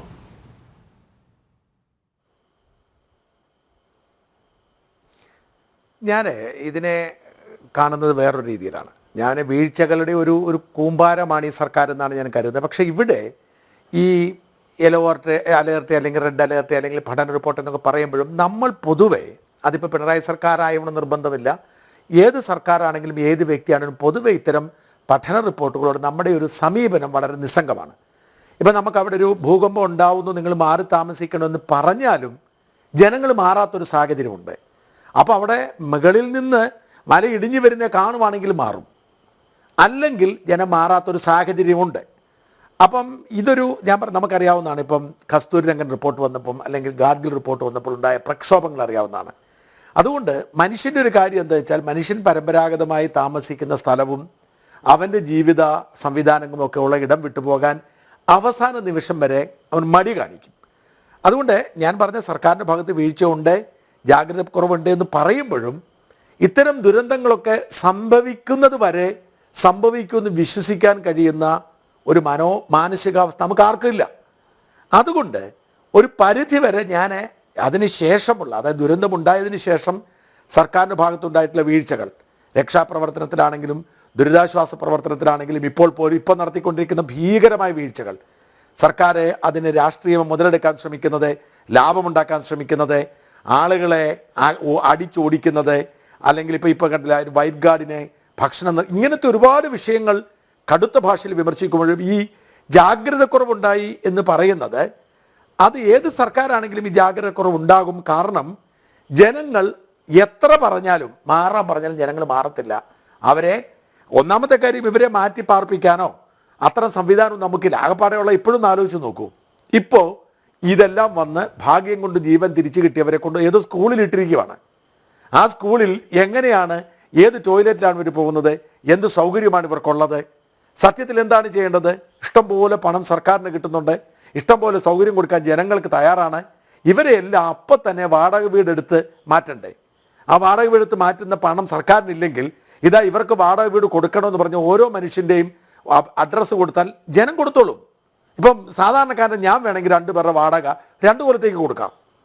അപ്പോൾ ഈ സംവിധാനങ്ങളല്ലേ ഇപ്പോൾ ഒരുപാട് പേര് വീട് വെക്കുന്നത്. 400-500 വീടാണ് വേണ്ടത്, ഇപ്പോൾ ഒരു 800-1000 വീടായിട്ടുണ്ട്. ഞാൻ കഴിഞ്ഞ ദിവസം കണ്ടത് മറ്റേ പാലക്കാട് HRDS പറഞ്ഞ് മുഴുവൻ വീട് വെച്ച് കൊടുക്കാമെന്നാണ്. അപ്പോൾ അതുവരെ ഇവർക്ക് വേണ്ടത് എന്താണ്? ഇവർക്ക് വേണ്ടത് സൗകര്യമായി താമസിക്കാൻ ഒരു വീട്, ഒരു വാടക വീടാണ്. അത്തരം കാര്യങ്ങളിലൊന്നും സർക്കാരിന് താല്പര്യമില്ല. നിങ്ങൾ ഭക്ഷണം കൊടുക്കരുത്, നിങ്ങൾ അങ്ങോട്ട് വരരുത്, നിങ്ങൾ ദുരിതാശ്വാസത്തെക്കുറിച്ച് പറയരുത്, എന്തെങ്കിലും ചെയ്യണമെങ്കിൽ നിങ്ങൾ ഞങ്ങൾക്ക് കാശ് തന്നോളൂ എന്നുള്ള സമീപനം ഉണ്ടല്ലോ. ഇതാണ് ഞാൻ പറഞ്ഞ ജാഗ്രതക്കുറവ്. തീർച്ചയായും ഗൗരവമുള്ള വിഷയമാണ്. പക്ഷെ അതിനെ നമുക്ക് പറയുമ്പോൾ പറയാമെന്നല്ലാതെ, അത് പിണറായി വിജയൻ സർക്കാരാണെങ്കിലും മറ്റൊരു സർക്കാരാണെങ്കിലും ഈ ജാഗ്രതക്കുറവ് ഉണ്ടാകും. കാരണം ജനത്തെ സംബന്ധിച്ചിടത്തോളം അവൻ അപകടത്തിൽ ചെന്ന് ചാടുന്നത് വരെ അവൻ അംഗീകരിക്കത്തില്ല എൻ്റെ സ്ഥലത്തൂടെ വെള്ളപ്പൊക്കം വരും. അതൊരു ഗൗരവമൊരു വിഷയമാണ്. അതുകൊണ്ട് ഞാൻ ഈ ജാഗ്രതക്കുറവിനെ അല്ലെങ്കിൽ മാറ്റി പാർപ്പിക്കാഞ്ഞതിനെ ഞാനൊരു വലിയ വിഷയമേ കരുതുന്നില്ല. സോറി, അങ്ങനെ പറയുന്നതിൽ എനിക്ക് ഖേദമുണ്ട്. പക്ഷെ അതാണ് ഞാൻ മനസ്സിലാക്കുന്നത്, അങ്ങനെയാണ് ഇതിനെ. ഇങ്ങനെയൊക്കെ വരാം. BN Haskar, Australia, Italy, Korea തുടങ്ങിയ രാജ്യങ്ങളിലെ പ്രശസ്തമായ ഇൻസ്റ്റിറ്റ്യൂട്ടുകളുമായി സഹകരിച്ച് IIT തയ്യാറാക്കിയ പഠന റിപ്പോർട്ടാണ്. അതാകട്ടെ 2018-19 പ്രകൃതി ദുരന്തങ്ങൾക്ക്, ഉരുൾപൊട്ടലുകൾക്ക് പിന്നാലെ പഠന വിധേയമാക്കി തയ്യാറാക്കിയതാണ്. അതായത് വലിയ ദുരന്തങ്ങൾക്ക് അധിക പ്രായമാകും മുമ്പേ കിട്ടിയ പഠനക്കുറിപ്പ് പോലും പരിഗണിക്കാത്തവർ ചെയ്യുന്നത് എന്താണ്? ഇതില് മുന്നറിയിപ്പുകൾ അവഗണിച്ചോ ഇല്ലയോ എന്നുള്ളതല്ല നമ്മുടെ ഏറ്റവും പരമപ്രധാനമായിട്ട് ചർച്ച ചെയ്യപ്പെടുന്നത്. സ്വാഭാവികമായും വലിയൊരു ദുരന്തമുഖത്ത് ഇന്ത്യ കണ്ട ഏറ്റവും വലിയ ദുരന്തം നേരിടുന്ന ഒരു 2 ഗ്രാമങ്ങൾ ഒലിച്ചു പോയിരിക്കുന്നു. അവിടുത്തെ ജീവനുകൾ പോലും തിരിച്ചു പിടിക്കാനാവാതെ, ആ മൃതദേഹങ്ങൾ പോലും കണ്ടെത്താനാവാതെ നാം വിറങ്ങലിച്ചു നിൽക്കുന്ന ഒരു ഘട്ടത്തിൽ ഇപ്പോ മുന്നറിയിപ്പുകൾ അവഗണിച്ചു എന്ന അർത്ഥത്തിലും പഠന റിപ്പോർട്ടുകൾ അവഗണിച്ചു. IIT പോലുള്ളൊരു മികച്ച സ്ഥാപനം, ഇന്ത്യയിലെ മികച്ച സ്ഥാപനം, ലോകത്താകമാനമുള്ള മികച്ച രാജ്യങ്ങളിൽ നിന്നുള്ള മികച്ച സ്ഥാപനങ്ങളുടെ പഠനവുമായി ചേർന്ന് നടത്തിയിട്ടുള്ള സഹകരിച്ച് നടത്തിയിട്ടുള്ള ഒരു റിപ്പോർട്ട്. ആ റിപ്പോർട്ട്, ഇതുപോലെ ധാരാളം റിപ്പോർട്ടുകൾ നമ്മുടെ മുന്നിലുണ്ട്. ഇതൊന്നും ഒരു റിപ്പോർട്ട് മാത്രമല്ല. ഈ ഉരുൾപൊട്ടലിനെ സംബന്ധിച്ചും പ്രകൃതി ദുരന്തങ്ങളെ സംബന്ധിച്ചും നമുക്ക് മുന്നിൽ ധാരാളം റിപ്പോർട്ടുകൾ. അതിൽ ഞാൻ ഷാജിൻസ്കറിയെ പറഞ്ഞത് തന്നെയാണ്, നമ്മുടെ മനുഷ്യന്റെ മനോഭാവത്തിന്റെ പ്രശ്നം കൂടിയാണ്. നമുക്കറിയാം, സുനാമി നടക്കുമ്പോൾ അതൊരു മുന്നറിയിപ്പ് നമുക്കുണ്ടായിരുന്നു. പക്ഷെ സുനാമി നടക്കുന്ന ഘട്ടത്തിൽ സുനാമി കടലിന്റെ ഏറ്റം കാണുന്നതിനു വേണ്ടി ധാരാളം ആളുകൾ കടൽക്കരയിലേക്ക് ഓടിയെത്തുന്ന കാഴ്ചയാണ് നാം കണ്ടത്. അപ്പോൾ അവർ കൂടി അപകടത്തിലായ പല അനുഭവങ്ങളും നമുക്ക് മുന്നിലുണ്ട്. അപ്പൊ നമ്മുടെ മനുഷ്യന്റെ അടിസ്ഥാനപരമായിട്ടുള്ള സ്വഭാവമാണ്. നമുക്കൊരിക്കലും പലായനം ചെയ്തു പോകാൻ ആഗ്രഹമില്ലാത്ത, അല്ലെങ്കിൽ പറിച്ചു നടാൻ ആഗ്രഹമില്ലാത്ത ആളുകളാണ് നാം. എവിടെ ജനിച്ചോ എവിടെ ജീവിച്ചോ ആ ജീവിത സാഹചര്യത്തിനനുസരിച്ച് ജീവിച്ചു മരിക്കണം എന്ന് ആഗ്രഹിക്കുന്നത് മനുഷ്യന്റെ ഓരോ സഹജ സ്വഭാവത്തിന്റെ കൂടി പരിഗണനകളുണ്ട്. അപ്പൊ അതുകൊണ്ടാണ് നാം ജനിച്ചു വളർന്ന ഭൂപ്രദേശം വിട്ട് മറ്റൊരിടത്തേക്ക് പറിച്ചു നിടുമ്പോൾ ഹസ്കർ, വലിയൊരു അപകടം വരാനിരിക്കുന്നു, നിങ്ങൾ ഒഴിഞ്ഞു പോണം എന്നൊരാവശ്യം ഉന്നയിച്ചാൽ അത് പൊതുജനം കേൾക്കുന്നില്ലെങ്കിൽ അവരെ അവിടെ നിന്ന് മാറ്റാനുള്ളൊരു സംവിധാനം പോലും നമുക്കില്ലേ? അല്ല, നിശ്ചയമായി നമുക്ക് അങ്ങനത്തെ സംവിധാനം ഇല്ല കൃഷ്ണരാജ്. അങ്ങനത്തെ സംവിധാനത്തെ ഒരു പ്രദേശത്തെ ജനങ്ങളെ മൊത്തം ഒഴിപ്പിച്ചെടുക്കുന്നതിനുള്ള ഒരു സംവിധാനം ഇല്ല. നമുക്കറിയാലോ, നേരത്തെ മുല്ലപ്പെരിയാറിനെ സംബന്ധിച്ച് നാം ഇപ്പോഴും ഭീതിയോടെ കൂടി കാണുന്നു. ജനങ്ങൾ അത് അനുസരിക്കില്ലെങ്കിൽ പിന്നെ പഠനങ്ങൾ എന്തിനാണ്, മുന്നറിയിപ്പുകൾ എന്തിനാണ്? ഈ പഠനങ്ങളുടെയൊക്കെ ഒരു വസ്തുതകളിലേക്ക് കൂടി നാം പോകണം. പഠനങ്ങൾ ഇതിനെ സംബന്ധിച്ച് നാം ഇപ്പോൾ ഒരു ദുരന്ത മുഖത്തിരുന്നുകൊണ്ട് കഴിഞ്ഞു പോയ 4 കൊല്ലങ്ങൾക്ക് മുമ്പ് IIT നടത്തിയിട്ടുള്ള പഠന റിപ്പോർട്ടിൽ വയനാടിൽ ഇങ്ങനെ ഉണ്ടാകും എന്ന് കരുതിയിരുന്നു എന്നുള്ളത് നമുക്കറിയാം. ഇത് എല്ലാ സംസ്ഥാനത്തുണ്ട്. ഉത്തരാഖണ്ഡ് നമുക്കറിയാം, പലപ്പോഴും ഏറ്റവും വലിയ പ്രകൃതി ദുരന്തങ്ങൾ അനുഭവിക്കുന്ന ഒരു സംസ്ഥാനമാണ് ഉത്തരാഖണ്ഡ്. ആ ഉത്തരാഖണ്ഡിൽ ഇതിനേക്കാൾ പഠനങ്ങളുണ്ട്. ഹിമാലയത്തെ സംബന്ധിച്ച് നിരവധി ശാസ്ത്രീയ പഠനങ്ങൾ നടത്തിയിട്ടുള്ള പഠനങ്ങളുണ്ട്. പക്ഷെ അവിടുത്തെ ജനങ്ങളെ നമുക്ക് ഒഴിപ്പിച്ചു മാറ്റി ഏതെങ്കിലും ഭൂതലത്തിലേക്ക് മാറ്റി നടാൻ കഴിയും എന്ന് കരുതുന്നത് എത്രത്തോളം മടിയാണ്. ഇപ്പോ വയനാട്, ഇപ്പോ മേപ്പാടിയിലെയും മറ്റും ജനങ്ങളെ നമുക്ക് അങ്ങനെ ഒഴിപ്പിച്ചു നിർത്താൻ കഴിയും. വയനാടിന്റെ പശ്ചിമഘട്ടത്തിൽ മാധവ് ഗാഡ്ഗിൽ പറയുന്നത് പരിശോധിച്ചു കഴിഞ്ഞാൽ, അല്ലെങ്കിൽ കസ്തൂരി രംഗൻ റിപ്പോർട്ടിന്റെ പരിശോധനയിൽ നാം മനസ്സിലാക്കുന്നത് എന്താ, പശ്ചിമഘട്ട മലനിരകളിൽ ആകമാനം ഉരുൾപൊട്ടൽ സാധ്യതകളുണ്ട്. അവിടെ അനധികൃത നിർമ്മാണം, മനുഷ്യന്റെ ആർത്തിയാണ് ഇതിൽ ഏറ്റവും വലിയ പ്രശ്നം. അഡ്വക്കേറ്റ് ബി എൻ ഹസ്കർ, അങ്ങയോട് ഡോക്ടർ സുഭാഷ് ചന്ദ്രബോസിന് ഒരു ചോദ്യമുണ്ട്. പ്രിയപ്പെട്ട ഹസ്കർജി, അങ്ങയുടെ ചാനൽ ചർച്ചകളൊക്കെ ഞാൻ ധാരാളം കാണുകയും നിരീക്ഷിക്കുകയും ചെയ്യുകയാണ്. താങ്കൾ വളരെ യുക്തിസഹമായി പലപ്പോഴും മറുപടി പറയുന്ന ആളാണ്. പക്ഷേ ഇതിൽ താങ്കൾക്കൊരു ചെറിയ അബദ്ധം പറ്റി. ഒഡീഷയിൽ 10,000-കണക്കിന് ആളുകളെയാണ് ഇപ്പോൾ ഓരോ വർഷവും അവർ മാറ്റുന്നത്. 10,000-കണക്കിന് ആളുകളാണ്. അവർ മാറാതെയൊക്കെ നിന്ന സമൂഹം തന്നെയാണ്. ഞാൻ ഒരു മിനിറ്റ്, ഞാനൊന്ന് പറഞ്ഞോട്ടെ sir. Let me complete first sir. Okay. എന്തുകൊണ്ടാണ് ജനങ്ങൾ മാറാത്തത്? അതുപോലെ കസ്തൂരി രംഗം പറഞ്ഞതുപോലെ, ഗാഡ്ഗിൽ പറഞ്ഞതുപോലെ പശ്ചിമഘട്ട മലനിരകളാകെ ഒരു ദിവസം ഉരുൾപൊട്ടുമെന്ന് പറഞ്ഞിട്ടില്ല. ഉരുൾപൊട്ടൽ വയനാട് ജില്ലയിലെ ഈ പർട്ടിക്കുലർ പോയിന്റിൽ ഉരുൾപൊട്ടുമെന്നും ആളുകളെ മാറ്റണമെന്നും തലേ ദിവസം വിവരം കിട്ടിയിട്ടുണ്ട്. അതിന് ചില പ്രവർത്തനങ്ങൾ അവർ നടത്തുകയും ചെയ്തു. നടത്തില്ല എന്ന് പറയരുത്. പക്ഷേ അത് കൃത്യമായി നമുക്ക് ബാക്കി സമ്പൂർണ്ണമായി നടത്തിയെടുക്കാൻ കഴിഞ്ഞില്ല. സമ്പൂർണ്ണമായി നടത്തിയെടുക്കാൻ കഴിയാത്തത് ആളുകളെ, നേരത്തെ ശ്രീ സാജൻ സൂചിപ്പിച്ചതുപോലെ, നമ്മൾ ഹോട്ടലുകളിൽ നമ്മുടെ സ്കൂളുകളിൽ കൊണ്ടുപോയി താമസിപ്പിക്കുന്നതും അസൗകര്യങ്ങളുടെ പ്രശ്നങ്ങളും ഒക്കെയുള്ള ഒരുപാട് പ്രശ്നങ്ങളുണ്ട്. ഈ പ്രശ്നങ്ങൾ പരിഹരിച്ച് ജനങ്ങളെ ആകെ താൽക്കാലികമായി 1-2 ദിവസം 2-3 ദിവസം ഇങ്ങനെ ദുരന്തം സീരിയസ് ആയി വരുന്ന 2-3 ദിവസം മാറ്റി പാർപ്പിച്ചാണ് ലോകത്ത് മുഴുവൻ എല്ലാ രാജ്യങ്ങളിലും എല്ലാ പ്രദേശങ്ങളിലും, ജപ്പാനിലെ ഭൂകമ്പബാധിത പ്രദേശങ്ങളിൽ, ഒഡീഷയുടെ പ്രശ്നങ്ങളിൽ, എല്ലാ രാജ്യങ്ങളിലും ദുരന്ത പരിപാലനം നടത്തുന്നത്. വേറൊരു മാർഗമില്ല നമ്മുടെ മുന്നിൽ. ഒരേ ഒരു മാർഗമേ ഉള്ളൂ. ദുരന്തം വരാൻ സാധ്യതയുള്ള സ്ഥലത്ത് താമസിക്കുന്നവർ ദുരന്തം വരുമെന്നൊരു മുന്നറിയിപ്പ് എവിടെന്നെങ്കിലും കിട്ടിയാൽ മാറിയേ കഴിയൂ. മാറാതിരിക്കാൻ പറ്റില്ല. അതിന് ദുരന്ത നിവാരണ ആക്റ്റിൽ പോലീസിൻ്റെ മുറ പോലും പ്രയോഗിക്കണമെന്ന് ഞാൻ പറഞ്ഞില്ല. പ്രയോഗിക്കാം. അത്ര വലിയ സാധ്യതകൾ കൊടുക്കുന്ന നിയമവും വലിയ ബോധവൽക്കരണ പ്രവർത്തനങ്ങളും വലിയ സന്നാഹങ്ങളുമുള്ള വിപുലമായ ഒരു നിയമവും ഒരു സംവിധാനവും ഒക്കെ നമ്മുടെ രാജ്യത്തും സംവിധാനത്തിലുമുണ്ട്. തീർച്ചയായും നമ്മൾ ഭാവിയിലെങ്കിലും, ഇപ്പോൾ പോട്ടെ, നിങ്ങൾ പറഞ്ഞ ദുരന്തമുഖത്താണ് നിൽക്കുന്നത്, കൃത്യമായി ജനങ്ങളെ മാറ്റിയേ കഴിയൂ. വേറൊരു മാർഗമില്ല മുന്നിൽ. ഹോട്ട്സ്പോട്ടുകളിൽ താമസിക്കുന്ന ആളുകളെ ദുരന്തങ്ങൾ വരുമെന്ന് മുന്നറിയിപ്പ് കിട്ടിയാൽ, അതാരുടെ ഭാഗത്തുനിന്ന് കിട്ടിയാലും അവരെ മാറ്റിയേ കഴിയൂ, അവർ മാറിയേ കഴിയൂ. അതുകൊണ്ട് ദയവായി ഇങ്ങനെ ചർച്ചയെ ലഘൂകരിക്കരുത്. അല്ല അഭിപ്രായം. സാർ അങ്ങ് പറഞ്ഞ അഭിപ്രായത്തെ 100% ഞാൻ മുഖവിലേക്ക് എടുക്കുന്നു. അങ്ങ് പറഞ്ഞതിനോടൊപ്പം തന്നെ ചേരാനും എനിക്ക് ആഗ്രഹമുണ്ട്. പക്ഷെ നമ്മുടെ ഇൻഫ്രാസ്ട്രക്ചറിന്റെ പരിമിതിയെ കുറിച്ച് പറയാം. നമുക്കിപ്പോൾ കേരളത്തിൽ 500 കുടുംബങ്ങളെ ഒരുമിച്ച് വയനാട്ടിൽ നിന്ന് മാറ്റി വയനാട്ടിലെ മറ്റൊരു സ്ഥലത്തേക്ക് ഒരാഴ്ച നേരത്തേക്ക് 500 വാടക വീടെടുക്കുക എന്നുള്ളത് വളരെ അപര്യാപ്തവും അങ്ങനെ ചിന്തിക്കാൻ കഴിയുന്ന ഒരു സാഹചര്യം ഉണ്ടോ എന്ന് എനിക്ക് സംശയമാണ്. മാത്രമല്ല, വയനാടിന്റെ വിവിധ മേഖലയിൽ ഹോട്ട്സ്പോട്ടിൽ നിന്ന് മാറ്റുന്ന, ഇപ്പൊ നമുക്കറിയാം ഏത് ജില്ലയിൽ പ്രളയമുണ്ടായാലും മറ്റു പ്രകൃതി ദുരന്തങ്ങൾ ഉണ്ടായാലും അവരെ പുനരധിവസിപ്പിക്കാൻ നമുക്ക് സർക്കാരിന്റെ കയ്യിൽ നിലവിലുള്ള സാഹചര്യങ്ങൾ, ഇൻഫ്രാസ്ട്രക്ചറുകൾ എന്ന് പറയുന്നത് സ്കൂളുകളോ അല്ലെങ്കിൽ സ്വകാര്യമായ വ്യക്തികളിൽ നിന്നെടുക്കുന്ന ദേവാലയങ്ങളിലൊക്കെ തന്നെ താമസിപ്പിച്ച് അവർക്ക് ആവശ്യമായിട്ടുള്ള ഭക്ഷണവും അവർക്ക് ആവശ്യമുള്ള സംരക്ഷണം നൽകുന്നുള്ള പരിമിതി. ഒരു ഉദാഹരണം കൂടെ പറഞ്ഞോട്ടെ അദ്ദേഹം ചർച്ചയിൽ. ഹസ്കർജി ഒന്ന് ഇടപെട്ടെ, ഒരു സെക്കൻഡ് ഇടപെട്ടെ, ഒരു സെക്കൻഡ് മാഷ, ഒരു സെക്കൻഡ്. UK ഒരിക്കലൊരു ദുരന്തമുണ്ടായപ്പോൾ അവിടുത്തെ ഹോട്ടൽ ആൻഡ് റെസ്റ്റോറൻറ്റ് അസോസിയേഷൻകാരോട് ഗവൺമെൻറ് ഒരു റിക്വസ്റ്റ് നടത്തുകയും അവിടെ ആളുകളെ സൗജന്യമായി ആ ഹോട്ടലുകളിൽ താമസിപ്പിക്കുകയും ചെയ്തിട്ടുണ്ട്. For your information. Okay, continue. മറ്റൊന്നുകൂടി പറയാം.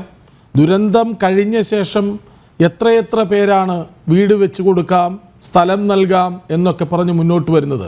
നമുക്ക് ചിന്തിക്കാൻ പറ്റാത്തത്ര വാഗ്ദാനങ്ങളാണ് അവിടേക്ക് വന്നു ചേരുന്നത്. ഒരു ദുരന്തമുണ്ടാകാനിരിക്കുന്നു എന്ന് ജനങ്ങളെ ബോധ്യപ്പെടുത്താൻ കഴിഞ്ഞില്ലെങ്കിൽ പിന്നെ മാറി മാറി വരുന്ന ഭരണകൂടങ്ങൾ എന്തിനാണ് സാർ? നമ്മളെപ്പോഴും മനുഷ്യന്റെ ഒരു സഹജമായ സ്വഭാവം കൂടിയാണത്. നമ്മളെപ്പോഴും ദുരന്തത്തെ അഭിമുഖീകരിക്കുകയും അതിന്റെ പ്രവചനത്തിൽ ഒരിക്കലും വിശ്വസിക്കാതിരിക്കുകയും ചെയ്യുന്ന ഒരു വിചിത്ര മനഃശാസ്ത്രമുള്ള മനുഷ്യരാണ്. അപ്പൊ അങ്ങനെയാണെങ്കിൽ അങ്ങ് പറയുന്നത് അമ്മയെ, അച്ഛനെ, മക്കളെ, സഹോദരങ്ങളെ, സ്വത്ത് വകകൾ, സ്വർണം, പണം എല്ലാം നഷ്ടപ്പെട്ട് പൊട്ടിക്കരഞ്ഞ് ഇനി എന്ത് ചെയ്യണമെന്നറിയാതെ നിൽക്കുന്ന മനുഷ്യർ, അവിടെ ചിലരുണ്ടല്ലോ ഒറ്റപ്പെട്ടു പോയവർ, അവരൊക്കെയും ഇരന്നു വാങ്ങിയതാണെന്നാണോ? അങ്ങനെയല്ല, നമുക്ക് അവരെ മാത്രം അങ്ങനെ അവരെ കുറ്റപ്പെടുത്താനാവില്ല.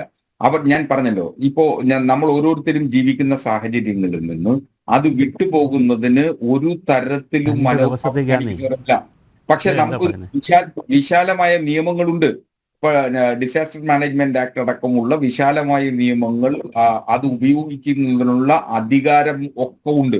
പക്ഷേ പലപ്പോഴും ഏതെങ്കിലും തരത്തിൽ ഒരു ദുരന്തത്തിന്റെ മുന്നറിയിപ്പുണ്ട്. ആ മുന്നറിയിപ്പുകളെ സംബന്ധിച്ച് നമുക്കറിയാം. ഇപ്പൊ ഉദാഹരണത്തിന് കാലാവസ്ഥാ നിരീക്ഷണ കേന്ദ്രത്തിൽ നിന്നും നമുക്ക് ലഭിക്കുന്ന മഴ മുന്നറിയിപ്പുകളെ സംബന്ധിച്ച് നമുക്കറിയാം. അങ്ങനെ മഴ മുന്നറിയിപ്പുകൾ വന്നു കഴിഞ്ഞാൽ സ്വാഭാവികമായും തൊട്ടടുത്ത ദിവസം കടുത്ത വെയിലാണ് നാം അനുഭവിക്കാറുള്ളത്. അപ്പൊ അങ്ങനെ പരിഹാസ്യമാവുന്ന, അങ്ങനെയൊക്കെ കാണണോ സാർ? വയനാട് പോലെ അതിലോലമായ ഒരു പ്രദേശത്ത് തുടരെ മഴ പെയ്താൽ അവിടുത്തെ ദുർബലമായ ഭൂപ്രകൃതിയിൽ എന്തും സംഭവിക്കാമെന്നിരിക്കെ അവിടുത്തെ ജനങ്ങളെ മാറ്റേണ്ടത് ഒരു സർക്കാരിന്റെ കടമയാണ്. അവർ മാറിപ്പോയില്ലെങ്കിൽ മാറ്റണം സാർ. ഈ കുറച്ചുപേരെങ്ങനെയാണ് മാറിപ്പോയത്? അല്ല, നമുക്ക് എപ്പോഴും ഇത്തരം പഴി പറയുന്നതിനാണ്. അതും മറ്റൊരു തരത്തിൽ മനുഷ്യന്റെ ഒരു ഇത് പഴി പറയുന്നതൊന്നുമല്ല. ഇനിയെങ്കിലും മാറണമെന്ന ആഗ്രഹം കൊണ്ട്, മനുഷ്യത്വം കൊണ്ട് പറഞ്ഞു പോകുന്നതാണ് എല്ലാവരും. അങ്ങനെയല്ല, നമുക്ക് ഈ പഴി പറച്ചിലിന്റെ കൂടി അവസരം ഒഴിവാക്കുക എന്നുള്ളതാണ്. കാരണം സർക്കാരിനെതിരെ നിങ്ങൾക്ക് രാഷ്ട്രീയമായി സർക്കാരിന് വീഴ്ച പറ്റി എന്ന് വരുത്തി തീർക്കുന്നതിനുള്ള ബോധപൂർവമായിട്ടുള്ള ശ്രമം. ഇതൊരു റിപ്പോർട്ടാണ്, അത് കൃത്യമായ റിപ്പോർട്ടാണ്. ഐസൻ, നമ്മൾ ഈ സർക്കാരിനെ പഴിയേൽപ്പിക്കാൻ വേണ്ടി പടച്ചുണ്ടാക്കിയ റിപ്പോർട്ടാണോ ഇത്? ഐസൻ, അത്തരത്തിൽ പറയുക ഒരിക്കലും സാധ്യമല്ല. കാരണം ഈ പഠനത്തിന് ആധികാരികമായി പഠനമാണ് നടന്നിരിക്കുന്നത്. നേരത്തെ കൃഷ്ണരാജ് പറഞ്ഞതുപോലെ കൊറിയയിലും അതുപോലെ തന്നെ ഇറ്റലിയിലുമുള്ള വിദഗ്ധർ ഉൾപ്പെട്ട് നടന്ന ഒരു പഠനത്തിൽ അത് ആധികാരികമായി എങ്ങനെയാണത് പ്രവർത്തിക്കുന്നത്, അതിനെ കൃത്യമായ ചില സാങ്കേതിക പദങ്ങൾ കൂടി ഉപയോഗിച്ച് അല്ലെങ്കിൽ ചില ഇക്വേഷൻസ് കൂടി ഉപയോഗിച്ചാണ് ഇതിൽ വളരെ കൃത്യമായി നമുക്ക് വളരെയധികം കാലങ്ങളായി നമ്മൾ E=mc² എന്നൊക്കെ പറയുന്നത് പോലെ കൃത്യമായി I=λ d⁻B എന്ന് പറയുന്ന d⁻β എന്ന് പറയുന്ന ഒരു ഇക്വേഷൻ വരെ കൃത്യമായി ഈ റിപ്പോർട്ട് ഉണ്ടാക്കി വെച്ചിരിക്കുകയാണ്. ഒരു മാത്തമാറ്റിക്കൽ സ്റ്റാറ്റിസ്റ്റിക്കൽ ഡാറ്റ വരെ കൃത്യമായി ഉണ്ടാക്കി വെച്ചിരിക്കുന്നു, ഒരു ഇക്വേഷൻ ഉണ്ടാക്കി വെച്ചിരിക്കുന്നു. ഈ വീഴ്ചയുടെ ആഘാതം എത്ര കൊണ്ടുണ്ടാകാം എന്നുള്ളത് പോലും കൃത്യമായി കാൽക്കുലേറ്റ് ചെയ്യപ്പെടുന്ന ഒരു കണക്കുണ്ടാക്കി വെച്ചിരിക്കുന്നു എന്നതാണ് ഈ റിപ്പോർട്ടിൻ്റെ പ്രത്യേകത. ഇത് ഒരിക്കലും ഏതെങ്കിലും ഒരു സർക്കാരിനെ അവഹേളിക്കുന്നതിന് വേണ്ടി ഉണ്ടാക്കിയ റിപ്പോർട്ടെന്ന് നിലവിലെ സാഹചര്യത്തിൽ ഇത് വായിക്കുമ്പോൾ പറയുക സാധ്യമല്ല. പ്രത്യേകിച്ച് ഇത് IIT പോലുള്ളൊരു സ്ഥാപനം നേതൃത്വം നൽകി ലോകോത്തര യൂണിവേഴ്സിറ്റികളിലെ വിദഗ്ധർ ഉൾപ്പെട്ട് നടത്തിയ ഒരു പഠനം, ആ പഠനത്തിൻ്റെ നിയമസാധ്യതകളൊക്കെ നമുക്ക് വേണമെങ്കിൽ കുറേ സാങ്കേതികമായ ബുദ്ധിമുട്ടുകളുണ്ടെന്നൊക്കെ പറയാൻ സാധിക്കുമെങ്കിൽ കൂടി ഇത് ഏതെങ്കിലും അവഹേളനം ഇത് റിപ്പോർട്ട് കൊണ്ട് സാധ്യമാകും. അല്ലെങ്കിൽ ഇറ്റലിയിലെ വിദഗ്ധനും സോളിലെ വിദഗ്ധനുമൊന്നും ഈ സംസ്ഥാന സർക്കാരുകളെ അല്ലെങ്കിൽ കേന്ദ്ര സർക്കാരിനെയോ പഴി പറയേണ്ട കാര്യമുണ്ട്. പഠന റിപ്പോർട്ടുകൾ ശരിയാവാം, തെറ്റാവാം, അത് സ്വാഭാവികം. ഈ റിപ്പോർട്ട് ശരിയാണെന്നാണ് ഈ ദുരന്തം നമ്മെ പഠിപ്പിക്കുന്നത്. ഹസ്കറിലേക്ക് വരാം. ഹസ്കർ ഇനി മറുപടി പറയണം. അതിനു മുൻപ് ഒരുപക്ഷെ ആദ്യ ചോദ്യം ചോദിക്കേണ്ടിയിരുന്ന ഒരാളാണ് പ്രകൃതി സംരക്ഷണത്തിനായി വയനാടിൽ നിരന്തര പോരാട്ടത്തിൽ ഏർപ്പെട്ടുകൊണ്ടിരിക്കുന്ന കർഷകൻ കൂടിയായ സ്റ്റാൻലി അഗസ്റ്റിൻ. അങ്ങയോട് ക്ഷമ ചോദിക്കുന്നു. അരമണിക്കൂർ പിന്നിട്ടപ്പോഴാണ് അങ്ങയിലേക്ക് വരാനായത്. ശ്രീ സ്റ്റാൻലി അഗസ്റ്റിൻ, ശ്രദ്ധാപൂർവം മനുഷ്യൻ ഇടപെടേണ്ട ഒരിടമാണ് വയനാട് എന്ന കാര്യത്തിൽ തർക്കമില്ല. പലയിടത്തും വനം കയ്യേറി, പൊതുഭൂമി കയ്യേറി, കൂറ്റൻ നിർമ്മിതികൾ ഉണ്ടാക്കി, മലകളെ കീറി മുറിക്കാൻ ശ്രമം നടത്തി, അരുവികളെയും നീരുറവകളെയും ഒക്കെ വഴിതിരിച്ചു വിട്ടു, അതിനെ ഇല്ലാതാക്കി. ഒക്കെയും നേരിൽ കണ്ട് തിരിച്ചറിഞ്ഞ ഒരാളെന്ന നിലയ്ക്ക് വയനാട്ടിൽ ഒഴിവാക്കാമായിരുന്നില്ലേ ഈ ദുരന്തം?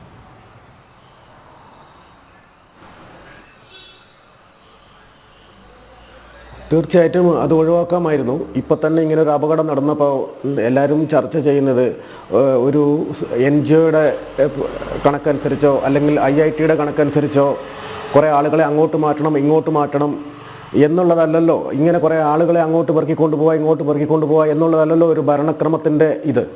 നമ്മളൊരു ഒരു കേന്ദ്രവും സംസ്ഥാനവുമായിട്ട് കൃത്യമായിട്ട് ഒരു ഭരണ സംവിധാനം ഇവിടെ നടക്കുന്നുണ്ട്. ഈ കണക്കുകൾ IIT കണക്ക് തരുന്നതിന് മുമ്പ് തന്നെ കാരണം പോപ്പുലേഷൻ കൂടി, വികസനങ്ങൾ കൂടി, ഇൻഡസ്ട്രികൾ കൂടി, അപ്പോൾ ചൂട് കൂടുമെന്നുള്ളതിനെക്കുറിച്ച് ആഗോള രാജ്യങ്ങൾ തന്നെ വളരെ വ്യക്തമായിട്ട് പറയുകയും അതിനനുസരിച്ച് പല നിയമങ്ങളും അന്താരാഷ്ട്ര തലത്തിൽ കൊണ്ടുവരികയും ചെയ്തിട്ടുണ്ട്. അതിൻ്റെ ഭാഗമാണ് 2005 ദുരന്ത നിവാരണ നിയമം, 2002 ബയോഡൈവേഴ്സിറ്റി ആക്ട്. ഇങ്ങനെ വളരെ പ്രാദേശിക തലത്തിൽ, അടിസ്ഥാന തലത്തിൽ എല്ലാ വിഭാഗങ്ങളെയും ഉൾക്കൊള്ളിച്ചുകൊണ്ട് അനുശാസിക്കേണ്ട ചില നിയമങ്ങളെ, ചില പങ്കെടുക്കലുകളെ എല്ലാം ഉൾപ്പെടുത്തിക്കൊണ്ടുള്ള കൃത്യമായ നിയമങ്ങൾ ഇവിടെ ആവിഷ്കരിച്ചിട്ടുണ്ട്. ഈ നിയമങ്ങളൊക്കെ ഇവിടെ കൃത്യമായിട്ട് നടപ്പാക്കാനുള്ള സംവിധാനങ്ങളുമുണ്ട്. അത് നടപ്പാക്കാത്ത ഇത്രയും ദുരന്തങ്ങൾ ഉണ്ടായിട്ട് വീണ്ടും നമ്മൾ കുറേ കണക്കുകൾ നടത്തിയിട്ടൊന്നും കാര്യമില്ല. ഇത് നടപ്പാക്കാൻ നമ്മുടെ ഭരണ സംവിധാനത്തിൻ്റെ ഏറ്റവും അടിത്തറയായിട്ട് നിലനിൽക്കുന്നത് തന്നെ തദ്ദേശ സ്വയംഭരണ സ്ഥാപനങ്ങളാണ്. അവിടെ ബയോഡൈവേഴ്സിറ്റി മാനേജ്മെൻറ്റ് കമ്മിറ്റികൾക്ക് കൃത്യമായ റോളുണ്ട്. ജില്ലാ ദുരന്ത നിവാരണ അതോറിറ്റികളുടെ ചെയർമാൻ എന്ന രീതിയിൽ കളക്ടർമാർക്ക് കൃത്യമായ റോളുകളുണ്ട്. ഇതെല്ലാം മനസ്സിലാക്കി ഇവിടെ പ്രവർത്തിക്കുന്നുണ്ട്. നമുക്കറിയാം 1995 നീലഗിരി ബയോസ്ഫിയർ സംരക്ഷിക്കണം എന്ന് പറഞ്ഞുകൊണ്ട്, നീലഗിരി എന്ന് ഞാൻ പറയാൻ കാരണം നീലഗിരി ബയോസ്ഫിയറിൻ്റെ ഒരു ഭാഗം തന്നെയാണ് വയനാട്. അതിനോട് ചേർന്ന് നിൽക്കുന്നതാണ് തമിഴ്നാട്ടിലെ തമിഴ്നാട്ടിലെ നീലഗിരിയും അതേപോലെ തന്നെ കർണാടകത്തിലെ ചാമരാജനഗർ ജില്ലയും. ഇതെല്ലാം മൂന്നും ചേർന്ന് നിൽക്കുന്ന ഇതാണ്. അപ്പോൾ തമിഴ്നാട് കളക്ടറായിരുന്ന സുപ്രിയ സാഹു 2008 ഈ നിയമം, ദുരന്ത നിവാരണ നിയമം ഉപയോഗിച്ചുകൊണ്ട് വളരെ വ്യക്തമായിട്ട് അവിടെ റൂൾസ് ആൻഡ് റെഗുലേഷൻസ് കൊണ്ടുവന്നു, നിർമ്മാണങ്ങൾക്കും കൃഷിക്കും എല്ലാ കാര്യങ്ങൾക്കും വേണ്ടിയിട്ട്. അപ്പോൾ അത് ഇന്നും അത് ഫോളോ ചെയ്യാണ്. ദുരന്ത നിവാരണ നിയമപ്രകാരം ഇറക്കുന്ന ഒരു ഓർഡർ അത് അങ്ങനെ ഇങ്ങനെയൊന്നും മറികടക്കാൻ കഴിയില്ല, മറികടക്കാനേ പറ്റില്ല. അതവിടെ ചെയ്യുന്നുണ്ടല്ലോ. എന്തുകൊണ്ട് നീലഗിരിയുടെ ഭാഗമായിട്ട് വയനാട്ടിൽ അത് ചെയ്തുകൂടാ? ഞങ്ങളത് പലതവണ ആവശ്യപ്പെട്ടതാണ്. ആ നിയമം അന്നത്തെ കളക്ടർ കേശവചന്ദ്രകുമാർ സാർ ഇവിടെയും നമുക്ക് ചെയ്യാമെന്ന് പറഞ്ഞ് അതിനുവേണ്ടി ഒരുപാട് ശ്രമിച്ച ഒരാളാണ്. ഇന്ന് 2022 അതിൻ്റെ ചുവട് പിടിച്ച് 2022 നമ്മൾ ഈ IITൻ്റെ കണക്കൊന്നും പറയേണ്ട കാര്യമൊന്നുമില്ല. 2022 ദുരന്ത നിവാരണ നിയമപ്രകാരം അന്ന് കളക്ടറായിരുന്ന ഗീത IAS ഒരു ഓർഡർ ഇറക്കിയിട്ടുണ്ട്. അതിൻ്റെ നമ്പർ 3128/DCWYD 2020/DM3 12/12/2022 ഇങ്ങനെ ഒരു ഓർഡർ ഇവിടെ ഇറക്കിയിട്ടുണ്ട്. ഇതൊന്നും കടല പൊതിയാൻ വെച്ചിരിക്കുന്നതൊന്നുമല്ല, ഇതൊക്കെ കൃത്യമായിട്ട് നടപ്പാക്കാൻ വേണ്ടിയിട്ടാണ്. തദ്ദേശ സ്വയംഭരണ സ്ഥാപനങ്ങൾക്ക് അവരുടേതായ ഉദ്ദേശങ്ങളുണ്ട്. നമുക്കറിയാം വയനാട് ജില്ലയുടെ പ്രധാന ഭാഗങ്ങൾ നമ്മുടെ സഹ്യാദ്രിയുടെ കിഴക്കൻ ചെരുവുകളാണ്. അവിടെ കൃത്യമായിട്ട് എങ്ങനെ ജീവിക്കണം, എങ്ങനെ കൺസ്ട്രക്ഷൻ ചെയ്യണം, എങ്ങനെ കൃഷി എടുക്കണം എന്നുള്ളതിനൊരു റൂൾസ് ആൻഡ് റെഗുലേഷൻസ് ഊട്ടിയിലെ പോലെയും ഇവിടെ വേണം, അത് നടപ്പാക്കണം. നമ്മളിങ്ങനെ ഇത്രയും മുൻകരുതലുകൾ, ഇത്രയും കാലാവസ്ഥാ വ്യതിയാനം ഉണ്ടായിട്ടും അതിനനുസരിച്ച് പ്രവർത്തിക്കാതിരുന്നത്, ഇത്രയും ശക്തമായ നിയമങ്ങൾ ഇന്ത്യൻ പാർലമെന്റ് പാസ്സാക്കിയിട്ട് അതൊന്നും കണ്ടില്ല കേട്ടില്ല എന്ന് പറഞ്ഞിട്ട് യാതൊരു കാര്യവുമില്ല. അടിസ്ഥാന വിഷയം അവിടെ നിലനിൽക്കുകയാണ്. മഴ വരുമ്പോൾ കുറേ ആളുകളെ ഹോസ്പിറ്റലിൽ ഏതെങ്കിലും സ്കൂളിൽ കൊണ്ടുപോയി അല്ലെങ്കിൽ എവിടെയെങ്കിലും കൊണ്ടുപോയി താമസിപ്പിച്ചു. മഴ കഴിയുമ്പോൾ വീണ്ടും അവർ പോകുന്നു. ഇന്നും എത്രയോ പുത്തുമലയിലൊക്കെ ഉള്ള ആൾക്കാർ, അതേപോലെ പല സ്ഥലത്തും വെള്ളം പൊങ്ങിയ ആളുകൾ ഇന്നും പല സ്ഥലത്തും ക്യാമ്പുകളിൽ കിടക്കുന്നുണ്ട്. ഇന്നും അവർക്ക് മര്യാദയ്ക്ക് ഒരു വീടുണ്ടായിട്ടില്ല. അപ്പം ദുരന്തം അനുഭവിക്കുന്നവർ അനുഭവിക്കട്ടെ, അതിനെ അങ്ങ് ആഘോഷമാക്കാം എന്നുള്ള രീതിയിലൊന്നും പറ്റില്ല. ദുരന്ത നിവാരണ കേരള ബയോഡൈവേഴ്സിറ്റി ബോർഡുണ്ട്, വളരെ ശക്തമായ കാര്യങ്ങളാണ്. അതിൻ്റെ കേരള ബയോഡൈവേഴ്സിറ്റി ബോർഡിൻ്റെ ചെയർമാൻ എന്ന് പറയുന്നത് ബഹുമാനപ്പെട്ട മുഖ്യമന്ത്രിയാണ്. ഇതെന്തുകൊണ്ടാണ് ഇത്രയും 2024 അത് കൃത്യമായ രീതിയിൽ ചെയ്യുന്നില്ല എന്നുള്ളതാണ് നമുക്ക്. അവർ പറയുന്നത് കുറേ മെഡിസിനൽ പ്ലാന്റ്സ് വെച്ച് ആദിവാസികളുടെ പറമ്പുകളിൽ കൊണ്ടുപോയി നടുക എന്നാണോ ബയോഡൈവേഴ്സിറ്റി എന്ന് പറയുന്നത്? ജൈവ വൈവിധ്യം എന്ന് പറയുന്നത് സംരക്ഷിക്കപ്പെടാനുള്ളതാണ്. അതിനാണ് നിയമം ഉണ്ടാക്കി വെച്ചിരിക്കുന്നത്. ഇങ്ങനെ അടിസ്ഥാനപരമായ കാര്യങ്ങൾ നമ്മൾ ചെയ്യുന്നില്ല. അതേപോലെ തന്നെ 2015 മുതൽ 2022 വരെ ജിയോളജിക്കൽ സർവേ ഓഫ് ഇന്ത്യയുടെ കണക്ക് പ്രകാരം കേരളത്തിൽ നടന്നിരിക്കുന്നത് 2239 ലാൻഡ് സ്ലൈഡുകൾ നടന്നിട്ടുണ്ട്. ഇന്ത്യയിൽ ആകമാനം നടന്നിരിക്കുന്നത് 7 വർഷം കൊണ്ട് 3782 ഇത് കൃത്യമായ കണക്കാണ്. അതിൽ 2239 നടന്നിരിക്കുന്നത് കേരളത്തിലാണ്. എന്തുകൊണ്ട് നമ്മൾ ഇത്രയും ദുരന്തങ്ങൾ ഉണ്ടായിട്ട് ഇതിനെക്കുറിച്ച് ഇത് ചെയ്യാൻ പാടില്ല എന്ന് പറഞ്ഞു? അവിടെ മഴയുടെ അളവ് വളർന്നുകൊണ്ടിരുന്നിട്ട് കാര്യമുണ്ടോ? മഴ കൂടുമ്പം എന്തെങ്കിലും രാത്രി ചെന്നിട്ട് നിങ്ങൾ മാറണമെന്ന് പറഞ്ഞാൽ അവരെങ്ങോട്ട് മാറും? അപ്പം ഇവിടുത്തെ കാര്യങ്ങൾ ഇങ്ങനെയാണെന്നും പഴയ സാഹചര്യമല്ല, ഇന്ന് നിലവിലെ സാഹചര്യങ്ങളിൽ ഇങ്ങനെയാണ് എന്ന് പറയുന്നത് കൃത്യമായ ഒരു അവബോധം കൊടുക്കണ്ടേ? നിങ്ങൾ ഈ പുതിയ തലമുറയിലെ കുട്ടികളെ ഈ കാര്യങ്ങൾ പാരിസ്ഥിതിക അവബോധം പഠിപ്പിക്കുന്നതിന് വേണ്ടിയിട്ട് നിങ്ങൾ എന്തെങ്കിലും ഇത്തരം കാലമായിട്ട് ചെയ്തിട്ടുണ്ടോ? ഏതെങ്കിലും കാര്യങ്ങൾ കൃത്യമായിട്ട് പഠിപ്പിക്കും? ഈ വർഷം തുടങ്ങിയതിന് ശേഷം ആകെ 2 ആഴ്ചയാണ് സ്കൂളിൽ പോയിട്ടുള്ളത്. ഏതെങ്കിലും സ്കൂളുകൾ കൃത്യമായിട്ട് വർക്ക് ചെയ്തിട്ടുള്ളൂ? ഈ കുട്ടികൾ പഠിക്കുന്നുണ്ടോ? ഇവർ രാവിലെ മുതൽ ഈ മരണ വാർത്തകളും ദുഃഖങ്ങളും, ഇപ്പോൾ ഷിരൂര് കഴിഞ്ഞു, അത് കഴിഞ്ഞപ്പോൾ നമ്മുടെ തൊട്ടടുത്തുള്ള ചൂരൽമലയിലായി, ഇതിങ്ങനെ കാണിച്ചുകൊണ്ടിരിക്കുകയാണ്. ഈ കുട്ടികളുടെയൊക്കെ മനസ്സ് മരവിച്ചിരിക്കുകയാണ്. ഇവർ ചോദിക്കുന്നത് ഞങ്ങൾ എന്തിനാണ് ഇവിടെ നിൽക്കുന്നത്? ഞങ്ങൾ ഇനി ഇത് നിന്നിട്ട് എന്താണ് കാര്യം?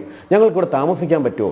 ഇത്രയും അരക്ഷിതമായ ഒരു അവസ്ഥ സൃഷ്ടിച്ചിട്ട് എന്തെങ്കിലും ഒരു പ്രശ്നങ്ങൾ ഉണ്ടാകുന്ന സമയത്ത് കുറേ ആളുകൾ വന്ന് ഷോ കാണിക്കുക. നമ്മൾ എത്രയോ കാര്യങ്ങൾ എത്രയോ എല്ലാം എൻ്റെ അടുത്ത് നിയമപരമായിട്ടുള്ള കാര്യങ്ങൾ ഞാൻ നിയമപരമായിട്ട് എഴുതിയിരിക്കുന്ന പേപ്പറുകളെല്ലാം ഉണ്ട്. ഈ പേപ്പറുകൾ നമുക്ക് കിട്ടിയ മറുപടികൾ, നമുക്ക് കിട്ടിയ അനുഭവങ്ങൾ വളരെ തിക്തമാണ്. ഈ കഴിഞ്ഞ 22/2/2024 വനം വന്യജീവി പ്രശ്നങ്ങളുമായിട്ട് ബന്ധപ്പെട്ട് സെൻട്രൽ MOEF എഴുതിയൊരു കത്തുണ്ട്. ഇപ്പോഴും എൻ്റെ അടുത്ത് ആ കത്തിരിക്കുന്നുണ്ട്. ആ കത്തിന് കൃത്യമായ ഒരു മറുപടി എനിക്ക് കിട്ടിയിട്ടുണ്ട്. അതിനുശേഷം ആ മറുപടി നമ്മുടെ കേരള ഗവൺമെൻറ്റിലേക്ക് അയച്ചു കൊടുത്തിട്ടുണ്ട്. അയച്ചു കൊടുത്തിട്ട് അത് അവർ കണ്ടിട്ട് പോലുമില്ല ഇതുപോലെ. അപ്പം കൃത്യമായിട്ട് നിയമപരമായിട്ട് ഇടപെടേണ്ട കാര്യങ്ങൾ വളരെ നിസ്സംഗതയോടെ ഇരിക്കുകയാണ്. ഞങ്ങൾ വയനാട്ടുകാർ അനുഭവിക്കുന്ന ഏറ്റവും വലിയൊരു ദുരിതം എന്ന് പറയുന്നത് മറ്റ് പല സ്ഥലത്തും അഴിമതിയും അക്രമവും കൈക്കൂലിയും വാങ്ങിച്ച് ആ നാട് പൊറുതി മുട്ടുന്ന ആളുകൾ മുഴുവൻ ഇങ്ങോട്ട് പറഞ്ഞുവിടും. അവരിവിടെ വന്ന് പലതരത്തിലുള്ള മാഫിയകളുമായിട്ട് ചേർന്ന് അവരുടെ സുഖവാസം നടത്തും. ശരി, അതിലേക്ക് വരാം. ഡോക്ടർ സുഭാഷ് ചന്ദ്രബോസ്, ഇപ്പോൾ ശ്രീ സ്റ്റാൻലി അഗസ്റ്റിൻ പറഞ്ഞൊരു പ്രധാനപ്പെട്ട പോയിന്റുണ്ട്. അതായത് ഈ ഭൗതികമായ തിരിച്ചുവരവ് മാത്രമല്ലല്ലോ ഇനി അവർക്ക് വേണ്ടത്, മാനസികമായ തിരിച്ചുവരവ് കൂടി വേണം, മാനസികമായ അതിജീവനം വേണം. സ്കൂൾ കുട്ടികൾ, ഇന്നൊരു കുട്ടി ആ സ്കൂൾ കാണാനുള്ള മോഹവുമായി എവിടേക്ക് വരുന്ന കാഴ്ച നമ്മൾ കണ്ടു. എങ്ങനെ സഹിക്കാനാണ്? ഇന്നലെ ഒരു അധ്യാപകൻ പൊട്ടിക്കരയുന്നത്, തളർന്നു, ആ സ്കൂളിൻ്റെ നിലവിലത്തെ അവസ്ഥ ദൂരെ നിന്ന് കാണുമ്പോൾ തന്നെ കുഴഞ്ഞു വീഴുന്നത് നമ്മൾ കണ്ടു. അപ്പോൾ കുട്ടികൾ, പ്രായമേറിയവർ, എല്ലാ അവസ്ഥയിൽപ്പെട്ടവരുടെയും ഭൗതികമായ തിരിച്ചുവരവ് മാത്രമല്ല മാനസികമായ തിരിച്ചുവരവ്, ഇതൊക്കെ ഒഴിവാക്കാമായിരുന്നില്ലേ എന്ന ചോദ്യം അവിടെയല്ലേ പ്രസക്തമാകുന്നത്? മുമ്പോട്ട് കൊണ്ടുപോകുമ്പോൾ ഏത് ചാനലിലായാലും എവിടെ ആയാലും ഇതെല്ലായിടത്തും ചർച്ച മുന്നോട്ട് കൊണ്ടുപോകുമ്പോൾ നമ്മൾ ഈ സംവിധാനങ്ങളെക്കുറിച്ച് മെച്ചപ്പെടുത്തണമെന്ന് പറയുമ്പോൾ അത് ഏതെങ്കിലും ഒരു പർട്ടിക്കുലർ ഗവൺമെൻറ്റിനെ പറയുകയല്ല. കാര്യം ഗവൺമെൻറ്റുകളെന്നൊക്കെ പറഞ്ഞാൽ തുടർച്ചകളാണ്. സംസ്ഥാന ഗവൺമെൻറ്റുണ്ട്, കേന്ദ്ര ഗവൺമെൻറ്റുണ്ട്, പഞ്ചായത്ത് രാജ് സ്ഥാപനങ്ങളുണ്ട്. അവിടെ പല വ്യത്യസ്ത രാഷ്ട്രീയ പാർട്ടികളാണ് പലയിടത്തും ഉള്ളത്. അപ്പോൾ അതുകൊണ്ട് തന്നെ സംവിധാനങ്ങൾ മെച്ചപ്പെടണമെന്നുള്ള അർത്ഥത്തിലാണ് നമ്മൾ സംസാരിക്കുന്നത്, അല്ലാതെ നമ്മൾ ആരെയും ഡിഫെൻഡ് ചെയ്ത് സംസാരിക്കുന്നതല്ല. അപ്പോൾ അതുകൊണ്ട് ഈ സംവിധാനങ്ങളുടെ ഒരു പ്രശ്നം, ഇപ്പോൾ മാനസികമായിട്ടുള്ള ധൈര്യം കൊടുക്കേണ്ടേ ഒരു ചോദ്യമുണ്ട്. കാർഷികമായ ആളുകളുടെ പോയി കൃഷിക്കാർക്കൊരു ധൈര്യം കൊടുക്കണ്ടേ? കാരണം അവൻ്റെ വിളകളെല്ലാം പോയി. പിന്നെ പശുക്കളുണ്ടായിരുന്നു, ഒരുപാട് സംവിധാനങ്ങളുണ്ടായിരുന്നു, എല്ലാം നഷ്ടപ്പെട്ടിരിക്കുകയാണ്. അപ്പോൾ എല്ലാം നഷ്ടപ്പെട്ടവർക്ക് തീർച്ചയായും ഭൗതികമായ സൗകര്യങ്ങൾ മാത്രം കൊടുത്തതുകൊണ്ട് തീരില്ല. ചില കാര്യങ്ങൾ കൂടി നമുക്ക് സൂചിപ്പിക്കാം. ഇതിനു മുമ്പേ കവളപ്പാറയിലും പുത്തുമലയിലും അതിനു മുമ്പേ സുനാമിയിലും ഓഖിയിലുമൊക്കെ ഒരുപാട് കുടുംബങ്ങൾ അനാഥമായി. ഓഖി മുതൽ സുനാമി മുതൽ ഇങ്ങോട്ട് എടുത്തോളൂ. അപ്പോൾ സുനാമി മുതൽ എടുക്കുമ്പോൾ ഗവൺമെൻറ്റുകൾ എല്ലാ ഗവൺമെൻറ്റും ആവുമല്ലോ. ഞാൻ എക്സ് ഓർ വൈ എന്ന് പറയുന്നില്ല. നമ്മൾ ഉണ്ടാക്കിയെടുക്കുന്ന നടത്തിവരുന്ന ഈ ദുരന്ത നിവാരണ പുനരധിവാസ പ്രവർത്തനങ്ങൾ സമഗ്രമായി ഒന്ന് വിലയിരുത്തേണ്ടതുണ്ട്. കാരണം ഇത് മാനസികമായ ധൈര്യം കൊടുക്കുന്ന മാത്രമല്ല, എത്രയോ ആളുകൾ അവരുടെ സംഘർഷം അതിനുശേഷം ആത്മഹത്യ ചെയ്തവരുണ്ട്. കാര്യം പഴയ കഥകളാണ്. കാരണം ബാക്കിയുള്ളവരുടെ എല്ലാവരും പോയി, ആരും നോക്കാനില്ല. ഇന്നലെ ഒരു അമ്മ പറയുന്ന കേട്ടു മോഹൻലാലിനോട്, നിങ്ങളെല്ലാവരും ഇങ്ങനെ വരും, ഞങ്ങളെ കൂടെ നിന്ന് ഫോട്ടോ എടുക്കും, ഞങ്ങൾക്ക് ചില എന്തെങ്കിലും വാഗ്ദാനങ്ങൾ നൽകും, നിങ്ങളങ്ങ് പോവും, പിന്നെ ആരാണ് ഞങ്ങൾ കൂടെയുള്ളത്? അപ്പോൾ അദ്ദേഹം പറഞ്ഞു ഞങ്ങൾ കൂടെയുണ്ട് എന്ന് അദ്ദേഹം പറഞ്ഞ് സമാധാനിപ്പിച്ചിട്ടാണ് പോയിട്ടുള്ളത്. അപ്പോൾ ഇവിടെ സംഭവിക്കുന്നത് മാനസിക ധൈര്യം കൊടുക്കൽ മാത്രമല്ല, കുട്ടികൾക്കുള്ള ധൈര്യം അവർ പേടിച്ചു പോയി, അവർ തീർച്ചയായിട്ടും അവർ ഭയന്നു പോയി. അപ്പോൾ ആ ഭയന്നു പോയൊരു ജനതയെ മാനസിക തലത്തിലും ഭൗതിക തലത്തിലും സാമൂഹ്യ തലത്തിലും സാംസ്കാരിക തലത്തിലും പല ആത്മീയ തലത്തിലും, കാര്യം പ്രാർത്ഥനയ്ക്ക് പോകുന്നവരുണ്ട്, പള്ളിയിൽ പോകാൻ മുടങ്ങിയവരുണ്ട്, അമ്പലത്തിൽ സ്ഥിരമായി പോയി തൊഴുന്ന അത് മുടങ്ങിയവരുണ്ട്. അപ്പം വലിയ സംഘർഷത്തിലായിരിക്കും ആ ജനത നിൽക്കുന്നത്. തീർച്ചയായും കൃഷ്ണരാജ് എന്നോട് ചോദിച്ച പോലെ സമസ്ത വകുപ്പുകളുടെയും സമസ്ത തലത്തിലുള്ള ചിന്തകളുടെയും പ്രവർത്തനങ്ങളുടെയും ആകെ തുകയാക്കി അവിടെ എടുക്കേണ്ടതുണ്ട്. പകർച്ചവ്യാധി വരാൻ സാധ്യതയുണ്ട്. ഇനി അവിടുത്തെ കിണറുകളിലെ വെള്ളത്തിൻ്റെ സ്വഭാവത്തിൽ മാറ്റം വരാൻ സാധ്യതയുണ്ട്, കാലാവസ്ഥയിൽ മാറ്റം വരാൻ സാധ്യതയുണ്ട്, കൃഷി രീതികളിൽ മാറ്റം വരാൻ സാധ്യതയുണ്ട്. വലിയ സാധ്യതയാണ്. കാരണം ഒരു പ്രദേശം തന്നെ വാഷ് ഔട്ട് ചെയ്ത് പോയി. അപ്പോൾ അതുകൊണ്ട് തീർച്ചയായിട്ടും അവിടുത്തെ മണ്ണിന് വെള്ളത്തിന് സകലതിനും പ്രശ്നം വരാൻ സാധ്യതയുണ്ട്. അതുകൊണ്ട് വലിയൊരു സമഗ്രമായ സംഘങ്ങൾ അവിടെ പോയി, പിന്നെ ശാസ്ത്രജ്ഞന്മാരും സാങ്കേതിക വിദഗ്ധരും എല്ലാ സമഗ്രമായി അവിടെ പോയി ഇവർക്ക് സപ്പോർട്ട് കൊടുക്കേണ്ടതാണ്. അത് ഭൗതികമായ ഭക്ഷണവും അതുപോലെ തന്നെ വസ്ത്രവും മരുന്നും കൊണ്ട് മാത്രം നിൽക്കുന്നതല്ല, അത് ഏറ്റവും പ്രൈമറി ആയിട്ട് വേണ്ടതാണ്. പക്ഷേ വലിയ സപ്പോർട്ട് അവർക്ക് കൊടുത്തുകൊണ്ട് മാത്രമേ അവരെ ജീവിതത്തിലേക്ക് തിരിച്ചു കൊണ്ടുവരാൻ കഴിയുകയുള്ളൂ എന്നുള്ളത് വലിയ സത്യമാണ്. ശ്രീ ഷാനിസ്കറിയ, ഈ നമ്മുടെ സംസ്ഥാനത്ത് മാത്രം, മറ്റുള്ള സംസ്ഥാനങ്ങളിൽ ഇത്തരം ദുരന്തങ്ങൾ ഉണ്ടാകാറുണ്ട്. ഇപ്പോൾ ഗുജറാത്തിലും ഒഡീഷയിലുമൊക്കെ ഇതേ മുന്നറിയിപ്പ് നൽകിയെന്നാണ് കേന്ദ്ര ആഭ്യന്തരമന്ത്രി കഴിഞ്ഞ ദിവസം പറഞ്ഞത്. അവർ അതിനനുസരിച്ച് പെരുമാറുകയും ചെയ്തുവെന്ന് അദ്ദേഹം പറയുന്നുണ്ട്. ഇവിടെ മാത്രം ഇങ്ങനെ ഗുരുതരമായ കൃത്യവിലോപങ്ങൾ എല്ലാ മേഖലകളിലും എന്ന പോലെ ദുരന്ത സാധ്യത പഠന റിപ്പോർട്ടുകളിൽ പോലും ഉണ്ടാകുന്നത് എന്തുകൊണ്ടാണ്?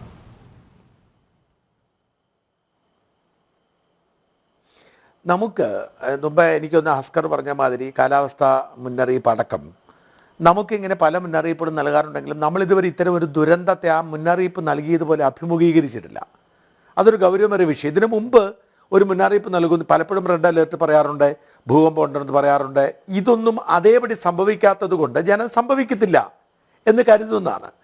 അപ്പോൾ ഇതിൻ്റെ പ്രോബ്ലം എന്താണെന്ന് വെച്ച് കഴിഞ്ഞാൽ നിർബന്ധമായി ഇപ്പോൾ ഈ റിപ്പോർട്ട് തന്നെ, ഈ റിപ്പോർട്ട് 4 വർഷം മുമ്പ് പുറത്തു വന്ന റിപ്പോർട്ടാണ്. ഈ റിപ്പോർട്ട് ഇതുവരെ ജനം ടി വി പുറത്തുവിടുന്നത് വരെ ആരും അറിഞ്ഞിട്ടില്ല എന്ന് പറയുന്നത് അവിടെ അതെന്തുകൊണ്ട് സംഭവിച്ചു? ഇത്രയും ഗൗരവമേറിയ റിപ്പോർട്ട് ആരും എന്തുകൊണ്ട് അറിയാതെ പോയി? ഈ റിപ്പോർട്ട് സർക്കാർ എന്തുകൊണ്ട് ജനങ്ങൾ അറിയിച്ചില്ല? മാധ്യമങ്ങൾ എന്തുകൊണ്ട് അറിയിച്ചില്ല?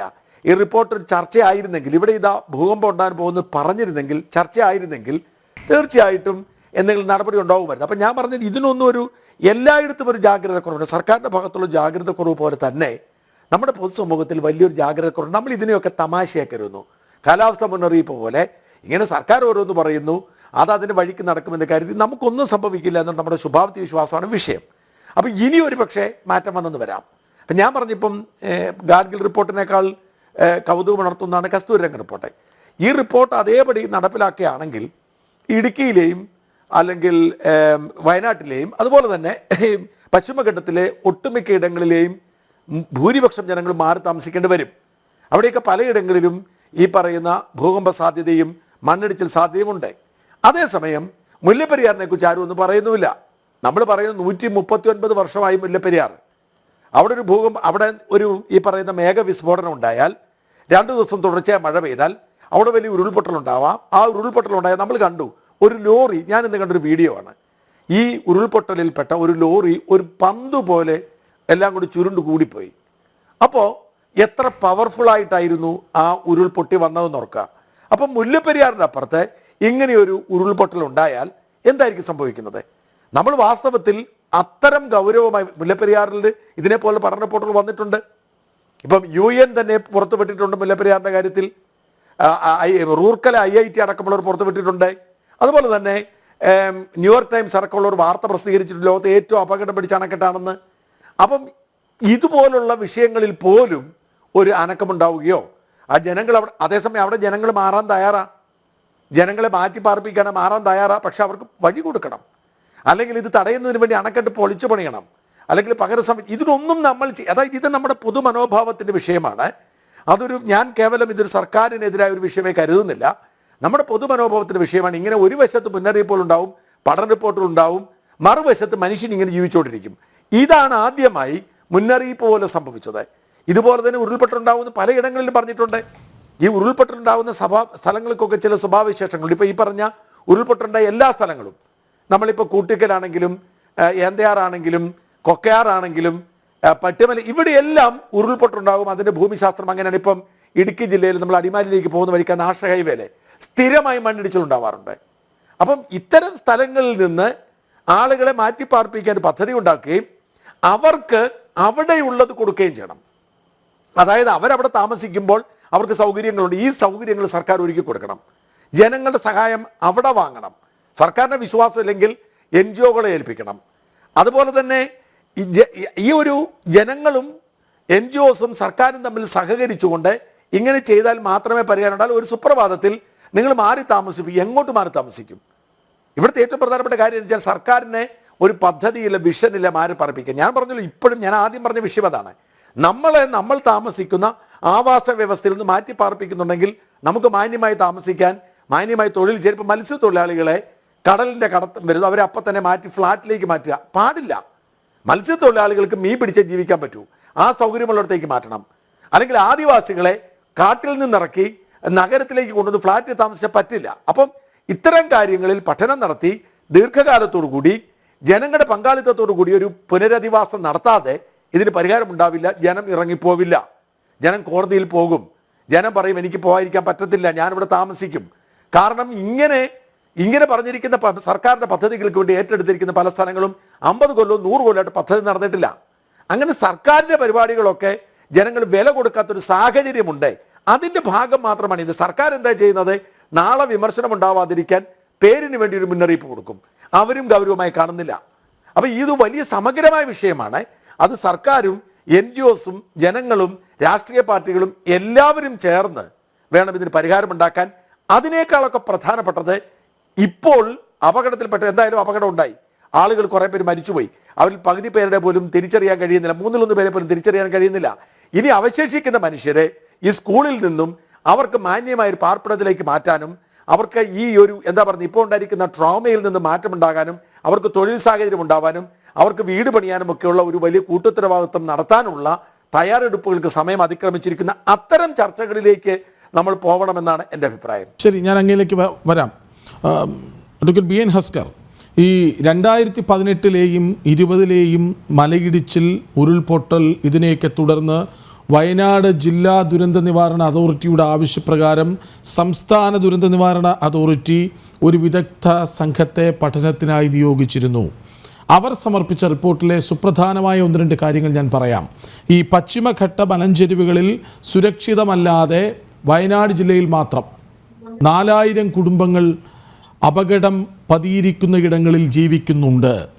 അവരെ യുദ്ധകാലാടിസ്ഥാനത്തിൽ മാറ്റിപ്പാർപ്പിക്കണം. അതായത് അങ്ങനെ അരക്ഷിത പ്രദേശങ്ങളിൽ താമസിക്കുന്നവരിൽ ഏറ്റവും കൂടുതൽ കുടുംബങ്ങളെ കണ്ടെത്തിയത് മുണ്ടക്കൈ വെള്ളരിമല പ്രദേശത്താണ്. എന്നിട്ടും എന്തുകൊണ്ടൊന്നും സംഭവിച്ചില്ല? അപ്പോൾ ഏറ്റവും വലിയ ഡിസാസ്റ്റർ ദുരന്ത നിവാരണ അതോറിറ്റി തന്നെയാണ്. ഏറ്റവും വലിയ ദുരന്തം അവരാണെന്ന് പറഞ്ഞാൽ അല്ല കൃഷ്ണരാജ്, ഇതില് നമുക്കിപ്പോ ആരെയും പരാതികളോടോ പരിഭവത്തോടോ നമുക്കിപ്പോ വിരൽ ചൂണ്ടാനാവുന്ന ഒരു സാഹചര്യത്തിലല്ല നാം നിൽക്കുന്നത്. നമ്മുടെ ആവശ്യം ഇനി ഈ മനുഷ്യരെ ചേർത്ത് പിടിക്കുക എന്നുള്ളതാണ്. മനുഷ്യരെ ചേർത്ത് പിടിക്കുന്നുണ്ട്. ഞങ്ങളാരും രാഷ്ട്രീയം പറയുന്നില്ല.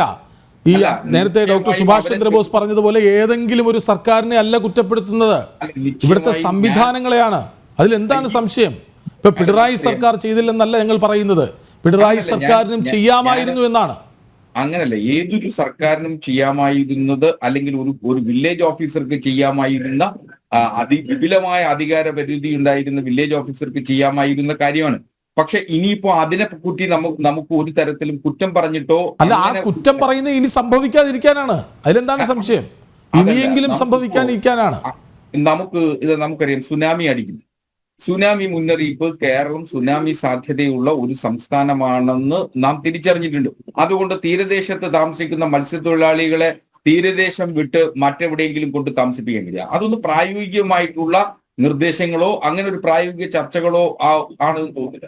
നമുക്കിപ്പോ വയനാടിലെ മാത്രം എടുക്കാം. വയനാട്ടിൽ ഇപ്പോ ഇവരെ എങ്ങനെ പുനരധിവസിപ്പിക്കാൻ കഴിയും, അവരെ എങ്ങനെ നമുക്ക് പുനരധിവസിപ്പിക്കുന്നതിന് ആവശ്യമായി വളരെ ക്രിയേറ്റീവ് ആയിട്ടുള്ള ഒരു സജഷൻ ആണ്. കാരണം അവർ ഒരു കാരണവശാലും ആ സ്കൂളുകളിൽ ഒട്ടും അപര്യാപ്തമായിട്ടുള്ള ദുരിതപൂർണമായിട്ടുള്ള സാഹചര്യങ്ങളിലല്ല ജീവിക്കേണ്ടത്.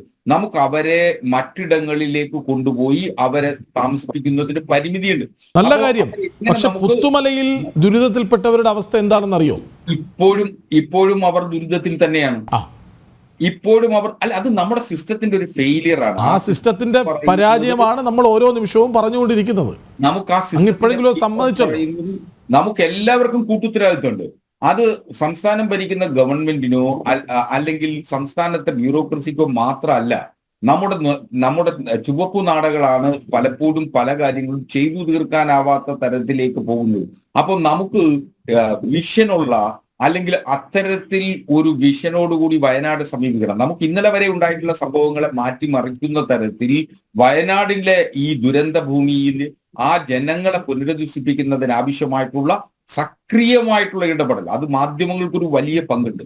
മാധ്യമങ്ങളെ സംബന്ധിച്ചിടത്തോളം വളരെ എളുപ്പത്തിൽ ലോകത്താകമാനമുള്ള വിദഗ്ധരെ ഉൾപ്പെടുത്തിക്കൊണ്ട് എങ്ങനെ ഇവരെ പുനരധിവസിപ്പിക്കാനാവും എന്ന അർത്ഥത്തിൽ കേരളത്തിൽ ചർച്ച നടത്തി വളരെ പെട്ടെന്ന് ഇത്തരത്തിൽ ഒരു തീരുമാനം എടുക്കണം. അവരുടെ കൂടി വിശ്വാസ്യത അറിഞ്ഞിട്ടുണ്ട്. പലപ്പോഴും സംഭവിക്കുന്നത് നേരത്തെ സാജനൊക്കെ പറഞ്ഞതുപോലെ മത്സ്യത്തൊഴിലാളികളെ പിടിച്ച് കരയിൽ കൊണ്ടുവന്ന് അവരെ ഏതെങ്കിലും ഒരു ഫ്ളാറ്റിൽ പുനരധിവസിപ്പിക്കുക എന്നുള്ളതാണ് സുനാമിയെ നേരിടുന്നതിനോ അല്ലെ കടൽ ആക്രമണത്തെ നേരിടുന്നതിനുള്ള ഏറ്റവും ഫലപ്രദമായ മാർഗമെന്ന് കരുതുന്ന ബുദ്ധിശൂന്യതയാണ് നമുക്കുള്ളത്. പകരം അവർ കടൽ തീരത്ത് ജീവിക്കുകയും അവരുടെ വലയും വള്ളവും ഒക്കെ തന്നെ നോക്കി സംരക്ഷിക്കുകയും ചെയ്യുകയും അതിന്റെ അറ്റകുറ്റപ്പണികൾ ദൈനംദിന ജീവിതത്തിന്റെ ഭാഗമായി ചെയ്തു വരുന്ന ഒരു സമൂഹത്തെയാണ്. നമ്മൾ ആദിവാസികളെ പിടിച്ച് വനത്തിൽ നിന്ന് പുറത്തിറക്കി അവരെ ജീവിക്കാൻ പ്രേരിപ്പിക്കുകയും അവർക്ക് ആവശ്യമായിട്ടുള്ള ഭക്ഷണവും മറ്റും നൽകിയാൽ അവർക്ക് എങ്ങനെ ജീവിക്കാനാവും? അപ്പൊ അത്തരത്തിൽ നമുക്ക് ഈ വയനാടിനെ സംബന്ധിച്ച് ഇതെങ്ങനെ പരിഹരിക്കാനാവും? അതിൽ മാധ്യമങ്ങൾക്കൊരു വലിയ പങ്കുണ്ട്. ഇവിടെ കുറ്റം പറയുക, ആ പങ്കാണ് ഇപ്പോൾ നിർവഹിച്ചുകൊണ്ടിരിക്കുന്നത്. ഈ ചർച്ചയ്ക്കെടുത്ത വിഷയം പോലും ഞങ്ങൾ മാധ്യമങ്ങളുടെ ധർമ്മം നിറവേറ്റലാണ്. നിങ്ങൾ എന്തുകൊണ്ട് അത് ചെയ്തില്ല എന്ന് ചോദിക്കലാണ്. നിങ്ങളത് ചെയ്തിരുന്നുവെങ്കിൽ ഈ ദുരന്തത്തിന്റെ ആഴം കുറയ്ക്കാമായിരുന്നില്ലേ എന്ന് ചോദിക്കാനാണ്. മറിച്ച് കൃഷ്ണ, എന്റെ പക്ഷം എന്ന് പറയുന്നത് ദുരന്തത്തിന്റെ ആഴം കുറയ്ക്കുന്നതിലല്ല, ഇനി ദുരന്ത ഭൂമിയിൽ പെട്ടുപോയ ദുരന്തമുഖത്ത് നിൽക്കുന്ന ആ പാവങ്ങളെ, ആ സാധാരണ മനുഷ്യരെ എങ്ങനെ ദുരന്തങ്ങളില്ലാത്ത ജീവിതം നയിക്കാൻ ആവശ്യമായിട്ടുള്ള ഒരു സക്രിയമായിട്ടുള്ള ഒരു ആവാസ വ്യവസ്ഥ സൃഷ്ടിച്ചു കൊടുക്കുക എങ്ങനെ പറ്റും, അത് എങ്ങനെ സാധിക്കും എന്നുള്ളതിന്റെ ചർച്ചയാണ് വേണ്ടിയിരുന്നത്. അത് നേരത്തെ ചെയ്യാമായിരുന്നു എന്ന് മാത്രമാണ് സൂചിപ്പിച്ചു വരുന്നത്. അത് നേരത്തെ ചെയ്യാമായിരുന്നില്ലേ? നിങ്ങൾ നിശ്ചയമായി സംഘടിപ്പിക്കണം. ഈ പുത്തുമലയിൽ ഞാനതാണ് പറഞ്ഞത്. കഴിഞ്ഞ ദിവസം അനിൽ നമ്പ്യാരുമായി സംസാരിക്കുമ്പോൾ അദ്ദേഹം പറഞ്ഞത് കേട്ടപ്പോൾ വിഷമം തോന്നി. കാരണം പുത്തുമലയിലെ പലരും ഈ പ്രദേശം സന്ദർശിക്കുന്നുണ്ട്. അവർ പറയുന്നുണ്ട്, ഞങ്ങളെ വാടക കൊടുക്കുന്ന ഇടങ്ങളിലേക്ക് മാറ്റി. ആദ്യ 2-3 തവണ മാത്രം വാടക കൊടുത്തു, ഇപ്പോൾ ഞങ്ങൾ ഗതികെട്ട അവസ്ഥയിലാണെന്ന് പറയുന്നുണ്ട്. അപ്പോൾ പുനരധിവാസം പോലും കൃത്യമായ രീതിയിൽ നടക്കുന്നില്ലല്ലോ. നമ്മുടെ മുൻ അനുഭവങ്ങളിൽ നിന്ന് പാഠം ഉൾക്കൊള്ളുക എന്നുള്ളതാണ് നമുക്ക് വയനാടിനെ സംബന്ധിച്ച് ചെയ്യാനുള്ളത്. ആ മുൻ അനുഭവങ്ങളാണ് സാർ ഈ പറഞ്ഞത്. അത് വെച്ച് പഠിച്ചതാണ് സാർ ഈ റിപ്പോർട്ടുകൾ. നിശ്ചയമായി ആ മുൻ അനുഭവം ഞാൻ അങ്ങേ തിരുത്തുകയൊന്നുമല്ല, പക്ഷെ അങ്ങയെ ചർച്ചയുടെ വഴിയിലേക്ക് കൊണ്ടുവരികയാണ്. നിശ്ചയമായും ഈ ദുരന്തത്തിന്റെ വ്യാപ്തി ആഴം കുറയ്ക്കണമായിരുന്നു. നഷ്ടപ്പെട്ടു പോയവർക്കല്ലേ നഷ്ടപ്പെട്ടു പോയത്? നമുക്കടക്കം എല്ലാവർക്കും നഷ്ടമുണ്ട് ഈ ദുരന്തത്തിൽ. ആ ദുരന്തത്തിന്റെ നഷ്ടം നമുക്ക് ഓരോരുത്തർക്കും ആണ് എന്നുള്ള ബോധ്യം കൂടിയുള്ള. ശരി, അവരെ പുനരധിവസിപ്പിക്കാം, അത് ചെയ്യണം. അതിൽ മാധ്യമങ്ങൾക്കുള്ള പങ്കൾ ഞങ്ങളടക്കം നിറവേറ്റുകയും ചെയ്യാം. ഒന്ന് ചോദിച്ചോട്ടെ, ഡിസാസ്റ്റർ മാനേജ്മെന്റ് തയ്യാറാക്കിയ പഠന റിപ്പോർട്ട് പോലും നടപ്പിലാക്കാൻ അവർക്ക് പറ്റിയില്ലെങ്കിൽ അതിലെ പ്രവർത്തനങ്ങൾ അന്വേഷണ വിധേയമാക്കണ്ടേ? അല്ല, നിശ്ചയമായും ആ ഡിസാസ്റ്റർ മാനേജ്മെന്റ് റിപ്പോർട്ടിന്റെ ആ പഠന റിപ്പോർട്ടിനെ സംബന്ധിച്ച് എനിക്ക് വ്യക്തമായ അതുമാത്രമല്ല, മുന്നറിയിപ്പുകൾ നൽകുന്നതിൽ ഇപ്പോഴും പിഴവുകൾ സംഭവിക്കുന്നതിൽ ഒക്കെയുമാണ് ഉദ്ദേശിച്ചത്. അവിടെ ഇരിക്കുന്ന ഉദ്യോഗസ്ഥർ എന്ത് ചെയ്യുന്നു എന്ന ചോദ്യം പ്രസക്തമാകുന്നത് ഇത്തരം സന്ദർഭങ്ങളിലല്ലേ? നിശ്ചയമായും ഇത്തരം ഘട്ടങ്ങളിലാണ് സ്വാഭാവികമായി മുന്നറിയിപ്പുകളെ സംബന്ധിച്ച് ഉണ്ടാവുന്ന അപാകതകളെ ചോദ്യം ചെയ്യപ്പെടുന്നത്. അപ്പൊ ആ അപാകതകൾ എന്തുകൊണ്ട് സംഭവിക്കുന്നു? ശാസ്ത്രം പ്രിസൈസ്ഡ് ആയിട്ട് ഒരു കാര്യത്തിലേക്ക് എത്തുന്നതിനുള്ള മാർഗമാണെന്നിരിക്കെ ആ പ്രിസിഷൻ ഇല്ലാതെ പോകുന്നത് എന്തുകൊണ്ട് എന്നുള്ളതൊരു വലിയ ചോദ്യം തന്നെയാണ്. അപ്പോ ആ ശാസ്ത്രജ്ഞർ അവർ അയോഗ്യരല്ലാതാകി തീരുന്ന സാഹചര്യത്തിലേക്ക് പോകുന്നു ഇത്തരം ദുരന്തങ്ങൾ നമുക്ക് മുന്നിൽ വരുമ്പോൾ. അപ്പൊ നമുക്ക് ചെയ്യാനാവുന്നത്, നാം ചെയ്യേണ്ടത്, ഇനി ഇത്തരം ദുരന്തങ്ങളുടെ മുഖത്ത് നിന്ന് മാറി നിൽക്കുന്നതിന് ഇവരെ കൂടി ഉൾപ്പെടുത്തിക്കൊണ്ടുള്ള പഠനങ്ങൾ, സോഷ്യൽ ഓഡിറ്റിംഗ് അടക്കം ഇത്തരം കാര്യങ്ങളിൽ ഉണ്ടായാൽ ഒരു പക്ഷേ ഒരു പരിധി വരെ അതിനെ മറികടക്കാനാകും എന്നു തന്നെയാണ് ഞാൻ കരുതുന്നത്. ശരി, ഒരു ചോദ്യം ഡോക്ടർ സുഭാഷ് ചന്ദ്രബോസിനുണ്ട്. താങ്കൾ ഇപ്പോൾ പറഞ്ഞപ്പോൾ ഈ കടൽ തീരത്തുള്ള ആളുകളെ മാറ്റിപ്പാർപ്പിക്കുന്നത് പ്രായോഗികമാണോ എന്നൊരു ചോദ്യം ചോദിച്ചു.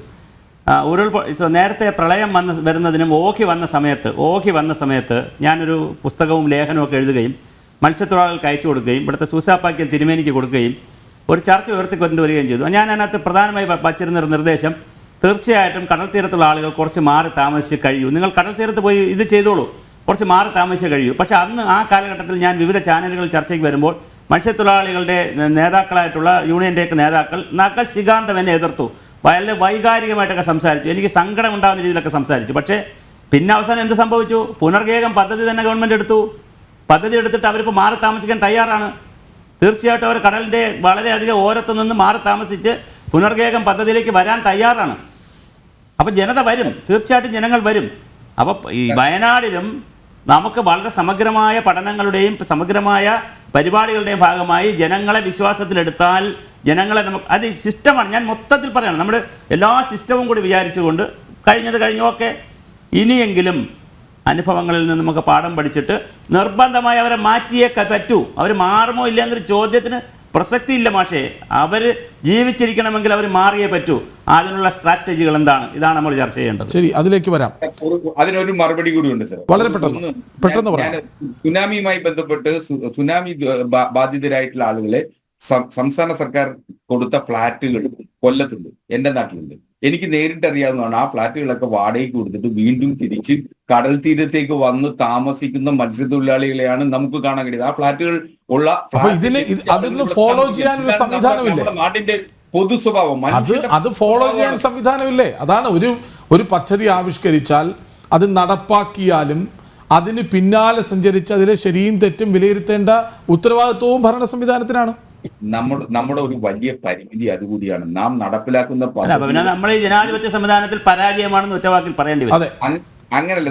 അതെല്ലാം ഒരു കൂട്ടുത്തരവാദിത്തത്തിന്റെ കൂടി ഭാഗമാണ്. നമ്മുടെ കൂട്ടുത്തരവാദിത്തം തന്നെ മാഷേ, പക്ഷേ നമ്മൾ ചെയ്തെടുക്കണ്ടേ? അത് നമ്മുടെ നമുക്ക് യൂറോപ്യന്മാർ ചിന്തിക്കുന്നത് പോലെയോ ബ്രിട്ടീഷുകാർ ചിന്തിക്കുന്നത് പോലെയോ ചിന്തിക്കാനാവാത്ത തരത്തിൽ നാം ഇപ്പോഴും പ്രാകൃതരായി കഴിയുന്നു എന്നതാണ് വസ്തുത. അപ്പൊ ഞാൻ വിഡ്രോ ചെയ്തു. ശരി, ശരി. ശ്രീ സ്റ്റാൻലി അഗസ്റ്റിൻ, അതായത് വയനാട്ടിൽ ഇപ്പോൾ 5000-ലധികം ടൂറിസം റിസോർട്ടുകളോ ഹോം സ്റ്റേകളോ ഉണ്ട് എന്നാണ്. അതായത് ഒരു JCB ഉപയോഗിച്ച് ആഴത്തിലൊരു കുഴി പോലും എടുക്കാൻ പാടില്ലെന്ന് പറയുന്ന ഇടത്ത് പോലും വലിയ കെട്ടിടങ്ങൾ, ഹോം സ്റ്റേകൾ, റിസോർട്ടുകളൊക്കെ ഉണ്ട്. അതിൽ ഭൂരിഭാഗവും വൈത്തിരിയിലും മേപ്പാടിയിലുമാണെന്നാണ് വായിച്ചു മനസ്സിലാക്കിയത്. അപ്പോൾ ഭൂസംരക്ഷണം പോലും കൃത്യമായി നടപ്പിലാക്കാൻ, നിയമങ്ങൾ പാലിച്ച് മുന്നോട്ട് കൊണ്ടുപോകാൻ മറ്റുള്ളവരെ പ്രേരിപ്പിക്കാൻ കഴിയാത്ത സംവിധാനമാണോ ഇതിനെല്ലാം കാരണം?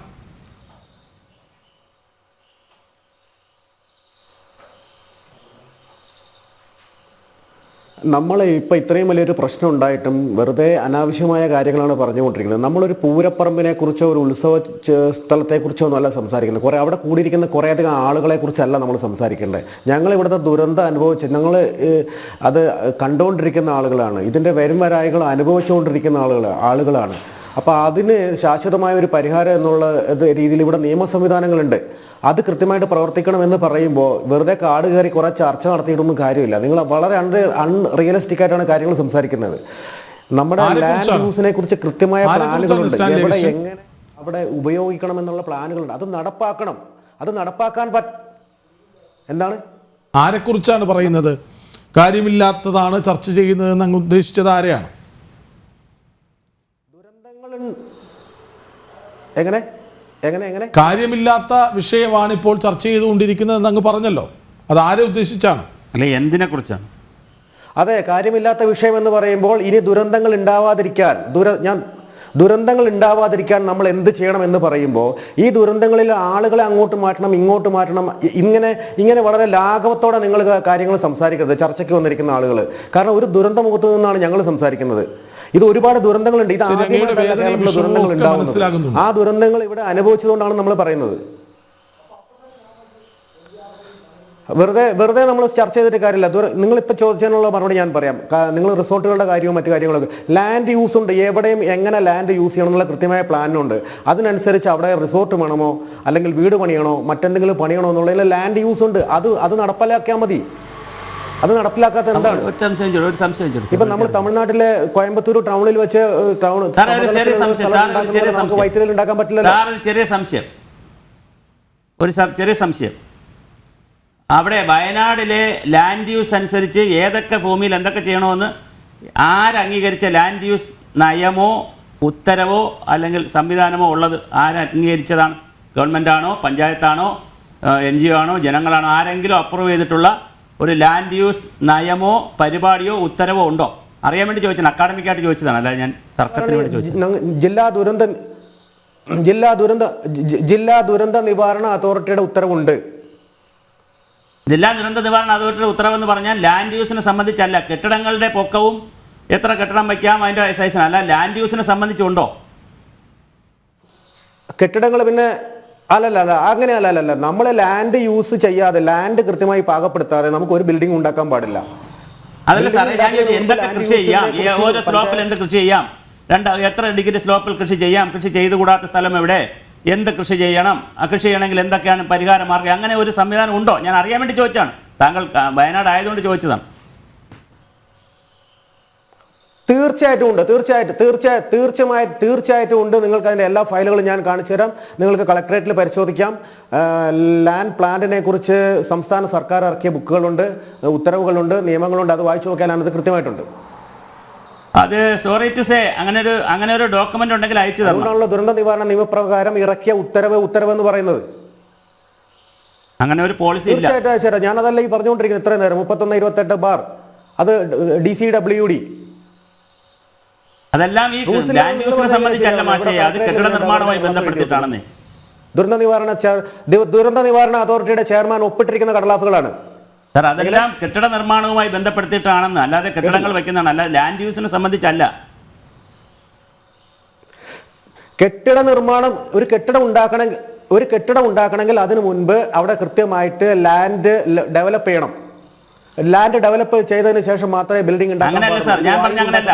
എവിടെ കൂടെയൊക്കെ ലാൻഡ് യൂസ് എന്ന് പറഞ്ഞാൽ എവിടെ കൂടെയൊക്കെ റോഡാകാം, എവിടെ കൂടെയൊക്കെ റോഡായിക്കൂടാ, എവിടെയൊക്കെ കൃഷി ചെയ്യാം, എവിടെ കൃഷി ചെയ്യൂടാ, എന്ത് കൃഷി ചെയ്യാം, കൃഷി ചെയ്യുമ്പോൾ എന്തൊക്കെ തീരുമാനിക്കണം, അങ്ങനെ ഒരു സമഗ്രമായ റിപ്പോർട്ട് വയനാടിനെ കുറിച്ച് ഉണ്ടോ?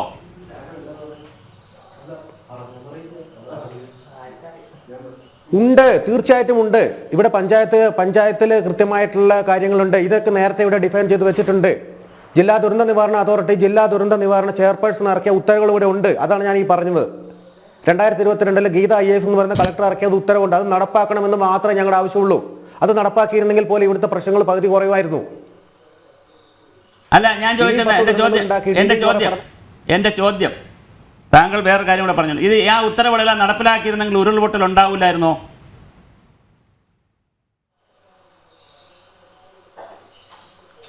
ഉത്തരവുകളെല്ലാം നടപ്പിലാക്കിയെങ്കിൽ ഉരുൾപൊട്ടൽ ഉണ്ടാവില്ലായിരുന്നോ? ഇതെല്ലാം കുറെ ലഘൂകരിക്കാൻ പറ്റും. ആഗോള കാലാവസ്ഥാ വ്യതിയാനം എന്ന് പറയുന്നത് വയനാട്ടുകാരുണ്ടാക്കിയതല്ലോ. എങ്ങനെ? അല്ല, ഈ ഉത്തരവുകളെല്ലാം അതുപോലെ നടപ്പിലാക്കിയിരുന്നെങ്കിൽ നമുക്ക് ഉരുൾപൊട്ടൽ ഉണ്ടാകാതിരിക്കുമോ? ആഗോളതലത്തിൽ മനുഷ്യന്മാര് മരിച്ചു പോകാതിരിക്കുമെന്ന് ചോദിക്കുന്ന പോലെയാണ് നിങ്ങൾ. അല്ലല്ല, വല്ലപ്പോഴും മാത്രം അപകടം ഉണ്ടാകുന്ന സ്ഥലത്ത് പക്ഷേ ഒരു കാര്യം കൂടി, ഞാൻ അക്കാഡമിക്കായിട്ടാണ് ഞാൻ തർക്കിക്കുകയല്ല. വല്ലപ്പോഴും മാത്രം അപകടം ഉണ്ടാകുമെന്ന് ഒരു ഏരിയ, ഞാൻ താമസിക്കുന്ന വീട്ടിൽ വല്ലപ്പോഴും ഒരു അപകടം ഉണ്ടാകുമെന്ന് എനിക്കൊരു അറിയിപ്പ് കിട്ടിയാൽ ആ സമയത്ത് ഞാൻ മാറി താമസിക്കുന്നതല്ലേ മര്യാദ? എനിക്ക് സ്ഥിരമായിട്ട് അവിടെ താമസിക്കാം, പക്ഷേ താൽക്കാലികമായി 2 ദിവസം അവിടെ നിങ്ങൾ അടച്ചിടണം വീട്. നിങ്ങൾ അവിടെ 2 ദിവസം മാറി നിൽക്കണം. 30 വർഷമായി പറയുന്നു, പിന്നെ അതെങ്ങനെയാണ്, എന്താണ് കുഴപ്പം? എങ്ങനെ വയനാട് ഇക്കോ സെൻസിറ്റീവ് സോൺ ആണ് എന്ന് എത്രയോ കാലങ്ങളായി, കഴിഞ്ഞ 30 വർഷങ്ങളായി പറഞ്ഞുകൊണ്ടിരിക്കുകയാണ്. വയനാട് ഒരു ഇക്കോ സെൻസിറ്റീവ് സോൺ ആണ്.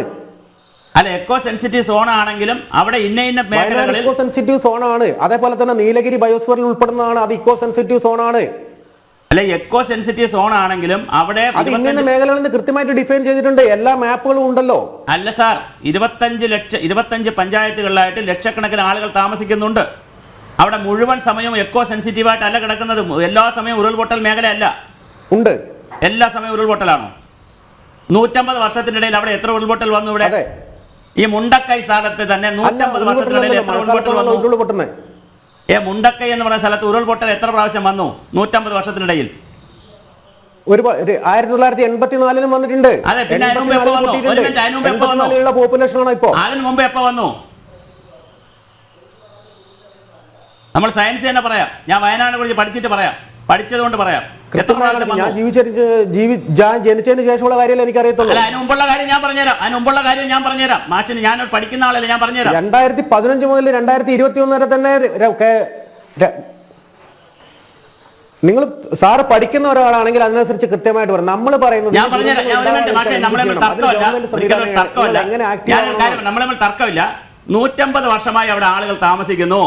അവിടെ അട്ടമലയിൽ ഒരു രാജാവിന്റെ സായിപ്പിന്റെ കൊട്ടാരം ഉണ്ടായിരുന്നു. മനോഹരമായ ആളുകൾ അവിടെ താമസിച്ചു വരുന്നു. അവർ കൃഷി ചെയ്ത് വരുന്നു. അവിടെ അനധികൃത റിസോർട്ടും മറ്റു കാര്യങ്ങളൊക്കെ ഉള്ളത് അവിടെ നിൽക്കട്ടെ, അല്ലാതെ തന്നെ ആളുകൾ താമസിക്കുന്നു. അവിടെ ദുരന്തം ഉണ്ടാകുന്ന ഒരു പ്രദേശമാണ്, എക്കോ സെൻസിറ്റീവ് ആണെന്ന് മനസ്സിലാക്കിയാൽ താൽക്കാലികമായി ആളുകൾ മാറി താമസിക്കണമെന്ന് പറഞ്ഞാൽ മാറി താമസിക്കാൻ തയ്യാറാവണ്ടേ?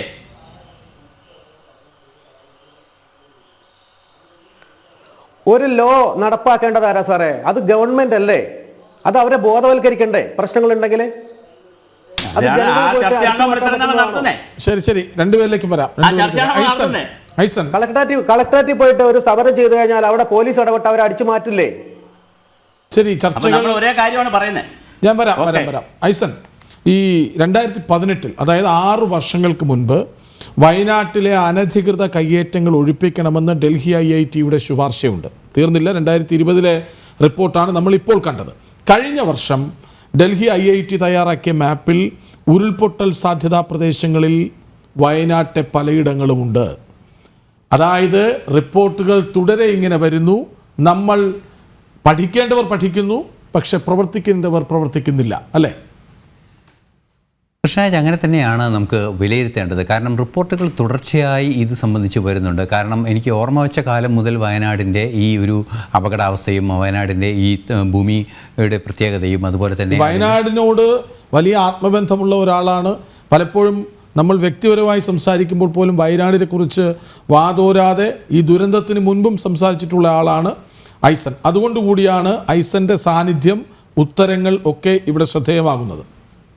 തീർച്ചയായും വയനാട് ഞാൻ ജോലി ചെയ്തിട്ടുണ്ട്. അതിനു മുമ്പേ വയനാടിനെ കുറിച്ച് പഠിക്കുമ്പോൾ വയനാട് എന്ന് പറയുന്ന ആ ഒരു മനോഹര സ്വപ്നഭൂമിയെക്കുറിച്ച് വർഷങ്ങളായി അല്ലെങ്കിൽ കാലങ്ങളായി നമുക്ക് ഒരു കൗതുകമുള്ള ഒരു പ്രദേശം കൂടി തന്നെയാണ് എന്ന കാര്യത്തിൽ തർക്കമില്ല. ഈ താമരശ്ശേരി ചുരവും അതിനോടനുബന്ധിച്ച് കിടക്കുന്ന വയനാടെന്ന ഭൂപ്രദേശവും കുറേ കൂടി കൃത്യമായി പറഞ്ഞാൽ ഒരുപക്ഷെ നമുക്ക് നമ്മുടെ സുഭാഷ് ചന്ദ്രബോസ് സാറിന് അതിലൊക്കെ വളരെ കൃത്യമായി പറയാൻ സാധിക്കും. വയനാട് എന്നുള്ളത് ഭൂമി, കേരളത്തിലെ ഒരു ഭൂപ്രകൃതിയല്ല വയനാട് താമരശ്ശേരി ചുരം കടന്ന് ഡെക്കാൻ പ്ലാറ്റ്യൂവിലേക്ക് കടക്കുന്ന ഒരു ഭൂമിയാണ്. കേരളം അല്ല വയനാട് എന്ന് പോലും നമുക്ക് ഒരു പരിധിവരെ പറയാൻ സാധിക്കും. ഒരു പരിധിവല്ല, 100%. അതൊരു പ്ലേറ്റാണ്, അതൊരു സമതല പ്രദേശമാണ്. അവിടുത്തെ മണ്ണിൻ്റെ സ്വഭാവം വേറെയാണ്, പാറയുടെ സ്വഭാവം വേറെയാണ്, ഭൂവിനിയോഗം വേറെയാണ്, അവിടുത്തെ ചെടികളുടെ സ്വഭാവം വേറെയാണ്. ഇടുക്കിയെ പോലല്ല.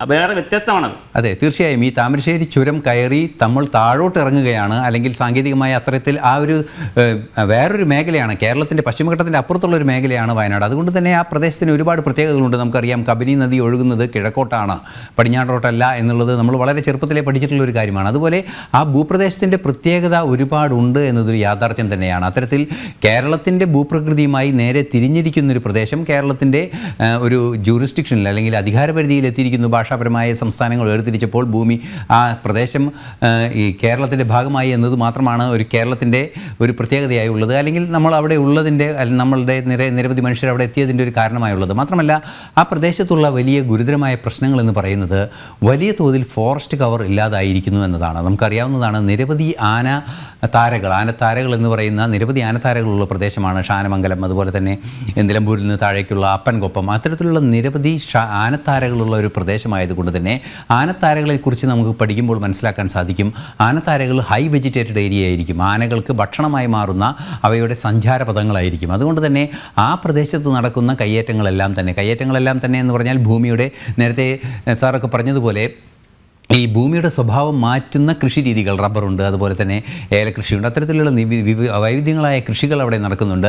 നമുക്കറിയാം കാപ്പി പോലുള്ള കൃഷികളെല്ലാം തന്നെ വലിയ നിഴലിൽ വളരുന്ന അല്ലെങ്കിൽ വൻതോതിൽ മരങ്ങൾക്ക് താഴെ വളരുന്ന ഷ്രബുകളാണ് കാപ്പിയെല്ലാം. അതുപോലെ തന്നെ ഏലവും അതുപോലെ തന്നെ വളർത്തുന്ന ഒരു രീതിയാണ്. അതുകൊണ്ട് തന്നെ അടിക്കാടുകളുടെ ഒരു ഇല്ലായ്മ ചെയ്ത ഒരു അവസ്ഥയിലാണ് ഇത്തരത്തിലുള്ള കൃഷിയെല്ലാം നടക്കുന്നത്. അത്തരത്തിലുള്ള വിവിധങ്ങളായ കയ്യേറ്റ സ്വഭാവങ്ങൾ അവിടെ നമ്മൾ തുടർന്നു എന്നുള്ളത് ഒരു യാഥാർത്ഥ്യം തന്നെയാണ്. പക്ഷേ അത്തരത്തിലുള്ള കയ്യേറ്റം നടക്കുമ്പോഴും ഭൂമിക്കൊരു പ്രത്യേകതയുണ്ടായിരുന്നു. ആഗോളതാപനം എന്ന ഒരു ഭീഷണി ഭൂമിയിൽ ഇല്ലായിരുന്നു അല്ലെങ്കിൽ അത് ആരംഭിക്കുന്നൊരു കാലമായിരുന്നു. അത് അതിൻ്റെ മൂർധന്യാവസ്ഥയിൽ എത്തിയിരിക്കുന്നു എന്നതാണ് ഈ മഴയുടെ വൈവിധ്യവും ഇത്തരത്തിലുള്ള പ്രശ്നങ്ങളെല്ലാം തന്നെ ചൂണ്ടിക്കാണിക്കുന്നത്. സ്വാഭാവികമായും വയനാട്ടിലെ ക്വാറികളുണ്ട്, അതുപോലുള്ള പ്രശ്നങ്ങളുണ്ട്, ഒന്നൊന്നായി പ്രശ്നങ്ങളുണ്ട്. ഇന്ന് വയനാട്ടിൽ ക്വാറികളില്ല എന്നതൊരു യാഥാർത്ഥ്യം തന്നെയാണ്. അവയെല്ലാം നിർത്തലാക്കപ്പെട്ടു എന്നതും ഒരു യാഥാർത്ഥ്യമാണ്. പക്ഷേ ഇപ്പോൾ ഈ ഭൂമി ഈ മണ്ണിടിഞ്ഞു വീണ അല്ലെങ്കിൽ ഈ ഉരുൾപൊട്ടലുണ്ടായ പ്രദേശത്ത് സെൻട്രൽ സ്റ്റേറ്റ് ഈ ക്വാറികൾ ഉണ്ടായിരുന്നപ്പോൾ ഉണ്ടാക്കിയ ആഘാതമുണ്ടല്ലോ, അതങ്ങനെ തുടർച്ചയായി നിൽക്കില്ലേ? തീർച്ചയായും ആ ക്വാറികൾ ഉണ്ടായപ്പോൾ ഉണ്ടായ ആഘാതം അത്തരത്തിൽ വലിയ തോതിൽ വലിയ ആഴത്തിൽ, അതായത് 10 മീറ്ററോളം ആഴത്തിൽ വെള്ളം കെട്ടിക്കിടക്കുന്നു. ഈ വെള്ളമാണ് ഇത്തരത്തിൽ മർദ്ദം അവിടെ ഉണ്ടാക്കുന്നത് എന്നൊക്കെ കൃത്യമായ പഠനങ്ങളുണ്ട്. പക്ഷേ ആ പഠനങ്ങൾ എല്ലാം തന്നെ ഉരുൾപൊട്ടലിലേക്ക് നയിക്കുന്നു എന്ന് കൃത്യമായ പഠനങ്ങളില്ല. അതായത് വെള്ളം കെട്ടിക്കിടക്കുന്നു, സാധാരണ അവസ്ഥയിൽ നിന്നും ഭൂമിയുടെ ഭാരം വർദ്ധിക്കുന്നു, അത് ഉൾക്കൊള്ളാനുള്ള ആ ഒരു മണ്ണിൻ്റെ സാന്നിധ്യം അവിടെ ഇല്ലാതാകുന്നു, പാറയുടെ സാന്നിധ്യം ഇല്ലാതാകുന്നു, അത് ഉരുൾപൊട്ടാനുള്ള സാധ്യത ഉണ്ടാക്കുന്നു എന്ന് ഒരു ഭാഗത്ത് പഠനം പറയുമ്പോൾ, അത് പ്രത്യേകിച്ച് ചില വാട്ടർ മാനേജ്മെൻറ്റിൻ്റെ പഠനങ്ങളെല്ലാം നടക്കുമ്പോൾ അത്തരത്തിൽ പാറ പൊട്ടിക്കുന്നത് ഇത്തരത്തിൽ ഉരുൾപൊട്ടലോ ഭൂകമ്പമോ ഉണ്ടാക്കാനുള്ളൊരു സാധ്യതയില്ല എന്ന ഒരു നിരീക്ഷണത്തിലേക്ക് അല്ലെങ്കിൽ സ്റ്റാറ്റിസ്റ്റിക്കൽ ഡാറ്റയിലേക്ക് എത്തുന്ന ഒരു സാഹചര്യം കൂടിയാണ്. ഇത്തരത്തിൽ വൈരുദ്ധ്യങ്ങൾ ഏറെ ഉണ്ട് എന്നത് ഒരു യാഥാർത്ഥ്യം തന്നെയാണ്. എന്തു തന്നെയായാലും പഠനം അഗാധമായി നടത്തുകയും ആഴത്തിൽ നടത്തുകയും ചെയ്യുക എന്നതൊരു അനിവാര്യമായ ഘടകം തന്നെയാണ്. മാത്രമല്ല ഈ ലാൻഡ് യൂസിൻ്റെ പ്രത്യേകതകളുണ്ട്. നമുക്കറിയാം നിരവധി വിളകളുണ്ട്. ഞാനൊക്കെ വയനാട് എത്തിയപ്പോഴാണ് പല വിളകളെയും നേരിട്ട് കാണുന്നത്. കാപ്പി അവിടെയാണ് കാണുന്നത്. സർവ്വസുഗന്ധി എന്ന് പറയുന്ന ഒരു വിള അല്ലെങ്കിൽ ഒരു സുഗന്ധദ്രവ്യം നമ്മൾ അവിടെയാണ് ആദ്യം കാണുന്നത്. അത് ആ ഭൂമിയിൽ നിന്നും 800 മീറ്റർ 1000 മീറ്ററൊക്കെ ഉയരത്തിൽ കൃഷി ചെയ്താൽ മാത്രം അത് കൃത്യമായി വിളവ് തരുന്ന വസ്തുക്കളാണ്. അതുപോലെ തന്നെ ഇഞ്ചിയുണ്ട്, കുരുമുളകുണ്ട്, അത്തരത്തിലുള്ള നിരവധി കൃഷി രീതികൾ ആ പ്രദേശത്തെ സ്വാഭാവികമായ ഫോറസ്റ്റ് കവറിനെ ഇല്ലാതാക്കി ഉണ്ടായിരിക്കുന്നു. അതുകൊണ്ട് തന്നെ 60% ഫോറസ്റ്റ് കവർ നിലനിർത്തണമെന്ന് നേരത്തെ ഗാഡ്ഗിൽ റിപ്പോർട്ടിൽ 2011 പറഞ്ഞതുപോലെ ഈ 60% ഫോറസ്റ്റ് കവർ പുനഃസ്ഥാപിക്കുക എന്നത് ഒരു അനിവാര്യ ഘടകം തന്നെയാണ്. നമുക്കറിയാവുന്നതാണ്, മഴക്കാടുകൾ ഇല്ലാതാകുന്നു, ഫോറസ്റ്റുകൾ ഇപ്പോൾ വയനാട്ടിലൂടെ സഞ്ചരിച്ചാൽ നമുക്കറിയാൻ സാധിക്കും, വനമെത്തുന്നു നാടെത്തുന്നു. അത് ആ രീതിയിൽ റോഡുകളിൽ മുഴുവൻ വനവും നാടും ഇഴചേർന്ന് കിടക്കുന്ന ഒരു സാഹചര്യം. നിരവധി കെട്ടിടങ്ങൾ വനങ്ങൾക്കിടയിൽ ഉണ്ടാകുന്നു. പല സ്ഥലങ്ങളിലും നമുക്ക് നേരിട്ട് കാണാൻ സാധിക്കും. നിരവധി വീടുകളുണ്ടാകുന്നു, ആ വീടുകളുടെ പുറകിൽ വലിയ കാടുകളുണ്ടാകുന്നു, ആനകളും പുലിയും ഒക്കെ എത്തുന്ന കാടുണ്ടാകുന്നു. അത്തരത്തിൽ ഈ വനപ്രദേശത്തിൻ്റെ തന്നെ ഒരു നശീകരണം നടന്നിട്ടുണ്ട് എന്നതൊരു യാഥാർത്ഥ്യം തന്നെയാണ്. ഇതൊക്കെ തന്നെ ഈ പ്രശ്നങ്ങൾ ഉണ്ടാകാനുള്ള സാധ്യതയായി മാറുന്നു എന്നത് ഒരു വസ്തുത തന്നെയാണ്. ഒരു ശാസ്ത്ര ചോദ്യമാണ്. ഈ ഓരോ മേഖലയിലും പെയ്യുന്ന മഴയുടെ തീവ്രതയും തുടർച്ചയും മണ്ണിൻ്റെ ഉറപ്പിനെ പ്രതികൂലമായി ബാധിക്കുന്നത് മുൻകൂട്ടി കണക്കാക്കുന്നത് എത്രമാത്രം പ്രയാസമാണ്? ഒരു പ്രയാസമുള്ള കാര്യമല്ല. മഴ വരുമ്പോൾ അതനുസരിച്ച് അതല്ല, ഉരുൾപൊട്ടൽ സാധ്യത പ്രദേശങ്ങളെല്ലാം നമ്മൾ പഠിക്കുകയല്ലേ. മണിക്കൂറൊന്നും പറയാൻ പറ്റത്തില്ലെന്നേ ഉള്ളൂ. ഇത്ര മണിക്കൂർ, ഇത്ര സമയത്ത് ഇത്ര ഇൻറ്റൻസിറ്റിയിൽ വരുമെന്നൊന്നും അങ്ങനെ നമുക്ക് സ്പെസിഫിക് ആയിട്ട് പറയാം. അല്ലാതെ ബാക്കി സോയിൽ വരുന്നത് സോയിലും പിന്നെ മോഡലിംഗ് ഒക്കെ ഉണ്ട് ഇപ്പോൾ ഒരുപാട്. ഇപ്പോൾ പിന്നെ വെസ്റ്റ് ബംഗാളിൽ ഇപ്പോൾ ഒരു മൊബൈൽ ആപ്പ് തയ്യാറാക്കിയിട്ടുണ്ട്. അതനുസരിച്ച് വളരെ ആക്യുറേറ്റായിട്ട് പറയാൻ പറ്റും, അത് വരുന്നേ ഉള്ളൂ. അപ്പോൾ അങ്ങനെ വലിയ മോഡലിംഗ് നമുക്കിപ്പോൾ ഉണ്ട്. സോയിൽ, മഴ, എത്ര മഴ വന്നാൽ എത്ര ഉണ്ടാവും, അങ്ങനെയല്ലേ ലോകരാജ്യങ്ങളൊക്കെ മാറുന്നത്. തീർച്ചയായിട്ടും എന്നോട് ചോദിച്ച ചോദ്യത്തിനനുസരിച്ചുള്ള പഠനങ്ങളുണ്ട്, ഒരുപാട് കാര്യങ്ങൾ നടക്കുന്നുണ്ട്. കാര്യം ഓരോ പ്രദേശത്തും പെയ്യുന്ന മഴ എത്ര, അത് ഓരോ സോയിലും, കാരണം സോയിലിൻ്റെ കപ്പാസിറ്റി നോക്കിക്കഴിഞ്ഞാൽ തീർച്ചയായിട്ടും നമുക്ക് പറയാൻ പറ്റും വാട്ടർ എത്ര ഹോൾഡ് ചെയ്യും, മണലിലാണെങ്കിൽ എത്ര ഹോൾഡ് ചെയ്യും, പിന്നെ ചെളിയിൽ എത്ര ഹോൾഡ് ചെയ്യും, ക്ലേയിൽ എത്ര ഹോൾഡ് ചെയ്യും എന്നുള്ള കണ്ടുപിടിക്കാൻ പറ്റുന്നതാണ്, നമുക്ക് അനലൈസ് ചെയ്യാൻ പറ്റുന്നതാണ്. തീർച്ചയായിട്ടും അതൊക്കെ അനലൈസ് ചെയ്യാൻ പറ്റുന്നതാണ്. അതിനകത്ത് സാങ്കേതികത്വം ഒന്നുമില്ല, അത് പഠിച്ച് തെളിയിക്കപ്പെട്ടിട്ട കാര്യമാണ്. ഓരോ പ്രദേശത്തും പിന്നെ സ്ലോപ്പ് എത്രയാണ്, സ്ലോപ്പ് അനുസരിച്ച് എത്ര മഴ പോകും, ഓരോ പെർമിബിലിറ്റി റേറ്റ് എത്രയാണ്, പിന്നെ ഇൻഫിൽട്രേഷൻ, അങ്ങനെ സാങ്കേതിക പദം ചോദിച്ചതുകൊണ്ടാണ് സാങ്കേതികമായി തന്നെ പറഞ്ഞത്. ഇൻഫിൽട്രേഷൻ റേറ്റ് എത്രയാണ്, പിന്നെ പെനിട്രേഷൻ, അതായത് പിന്നെ സോയിലിൻ്റെ പെനിട്രേറ്റ് ചെയ്യുന്നതിൻ്റെ ടൈം എത്രയാണ്, ടൈം ഓഫ് കോൺസെൻട്രേഷൻ, ഇപ്പോൾ ഫ്ലഡ് ഉണ്ടാവില്ല എന്നൊക്കെ അറിയുന്നത് എങ്ങനെയാണ്, ടൈം ഓഫ് കോൺസെൻട്രേഷൻ, പിന്നെ നമ്മുടെ വാട്ടറിൻ്റെ വെലോസിറ്റി, ഇതെല്ലാം നോക്കിയിട്ടാണ് പിന്നെ ഫ്ലോയുടെ ഇത് വെച്ച് നമുക്ക് പറയാൻ പറ്റും. അങ്ങനെ പറയാൻ പറ്റും, തീർച്ചയായിട്ടും ഒരുപാട് മോഡലിംഗ് ഉണ്ട്, കൃത്യമായിട്ട് നമുക്ക് പറയാൻ പറ്റും. പക്ഷേ ഇതിൻ്റെ പ്രശ്നം കൃഷ്ണരാജ് ജി, ഇതിൻ്റെ പ്രശ്നം എന്ന് പറഞ്ഞാൽ ഇതെല്ലാം എവിടെ ഇരിക്കുകയാണ്, യൂണിവേഴ്സിറ്റികളിലും ശാസ്ത്ര സാങ്കേതിക സ്ഥാപനങ്ങളിലും റിപ്പോർട്ടുകളിലും ഇരിക്കുകയാണ്. മഹാഭൂരിപക്ഷം റിപ്പോർട്ടുകളും ഇംഗ്ലീഷിലാണ് പഠിച്ചിരിക്കുന്നത്. അതൊന്നും സാമാന്യ ജനത്തിൻ്റെ ഈ ചർച്ചയുടെ തുടക്കം മുതൽ, അതായത് നമ്മൾ 4-5 ദിവസമായി തുടരെ ഈ വിഷയം ചർച്ച ചെയ്യുന്നുണ്ട്. ഈ ദിവസങ്ങളിലെല്ലാം അങ്ങ് പറഞ്ഞ ഒരു പ്രധാനപ്പെട്ട കാര്യം അതാണ്, മനുഷ്യർക്ക്, സാധാരണ മലയാളിക്ക് വായിക്കാൻ പറ്റുന്ന തരത്തിൽ കൂടി ഈ റിപ്പോർട്ടുകൾ, ഞാൻ ഒരു കാര്യം ഒരു സെക്കൻഡ് നാടി ചെയ്തോട്ടെ. ജനുവരി ആകുമ്പോൾ എല്ലാ ജനുവരിയിലും സയൻസ് കോൺഗ്രസ് നടക്കും. ഇംഗ്ലീഷിലാണ് സയൻസ് കോൺഗ്രസ് നടക്കുന്നത്. എല്ലാ പ്രൊസീഡിങ്സും വരുന്നത് ഇംഗ്ലീഷിലാണ്. ഈ വർഷം മുതൽ അത് മലയാളത്തിൽ നടത്തണം. ഈ ചർച്ചകളുടെ തുടർച്ചയായിട്ട് ഗവൺമെൻറ് അതൊരു തീരുമാനം എടുക്കണം. ശരി, ശ്രീ സ്റ്റാൻലി അഗസ്റ്റിൻ, അതായത് വയനാട് സുന്ദരിയാണ്, എത്രമാത്രം അകന്നു നിൽക്കണമെന്ന് ആരെങ്കിലും ആഗ്രഹിച്ചാലും അങ്ങോട്ടടുപ്പിക്കുന്ന ഒരിടമാണ്, ടൂറിസം സാധ്യതകൾ ഉള്ള ഇടമെന്ന നിലയ്ക്ക് തന്നെ പ്രശസ്തവുമാണ്. പക്ഷേ വയനാട്ടിലെ അനിയന്ത്രിത ടൂറിസം അപകടം വിളിച്ചു വരുത്തുന്നുണ്ടോ?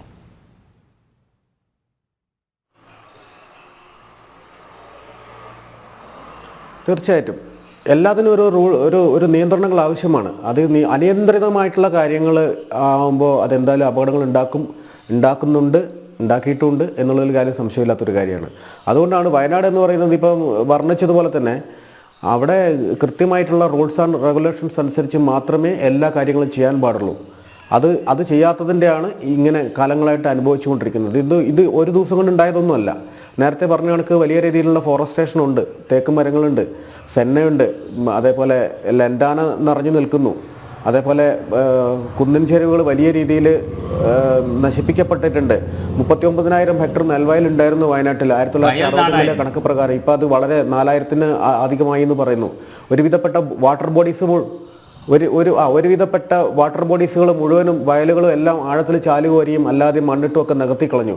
അപ്പോൾ ഇതൊരു ശരിക്കും ഒരു നാച്ചുറൽ വാട്ടർ ടാങ്കാണ് വയനാട്. അതായത് തമിഴ്നാട്ടിലേക്കും കർണാടകത്തിലേക്കൊക്കെ വെള്ളം കൊണ്ടുപോകാൻ പ്രകൃതി ഒരുക്കി വെച്ച ഒരു വാട്ടർ ടാങ്കാണ്. അവിടെയാണ് ഈ പ്രശ്നങ്ങളെല്ലാം ചെയ്യുന്നത്. അപ്പം നമുക്കറിയാം, ഇങ്ങനെയുള്ള സാധനങ്ങൾ സംരക്ഷിക്കപ്പെടേണ്ടത് സംരക്ഷിച്ചുകൊണ്ട് തന്നെ വികസനം നടത്തണം, എങ്കിലേ ഇത് നിലനിൽക്കുള്ളൂ.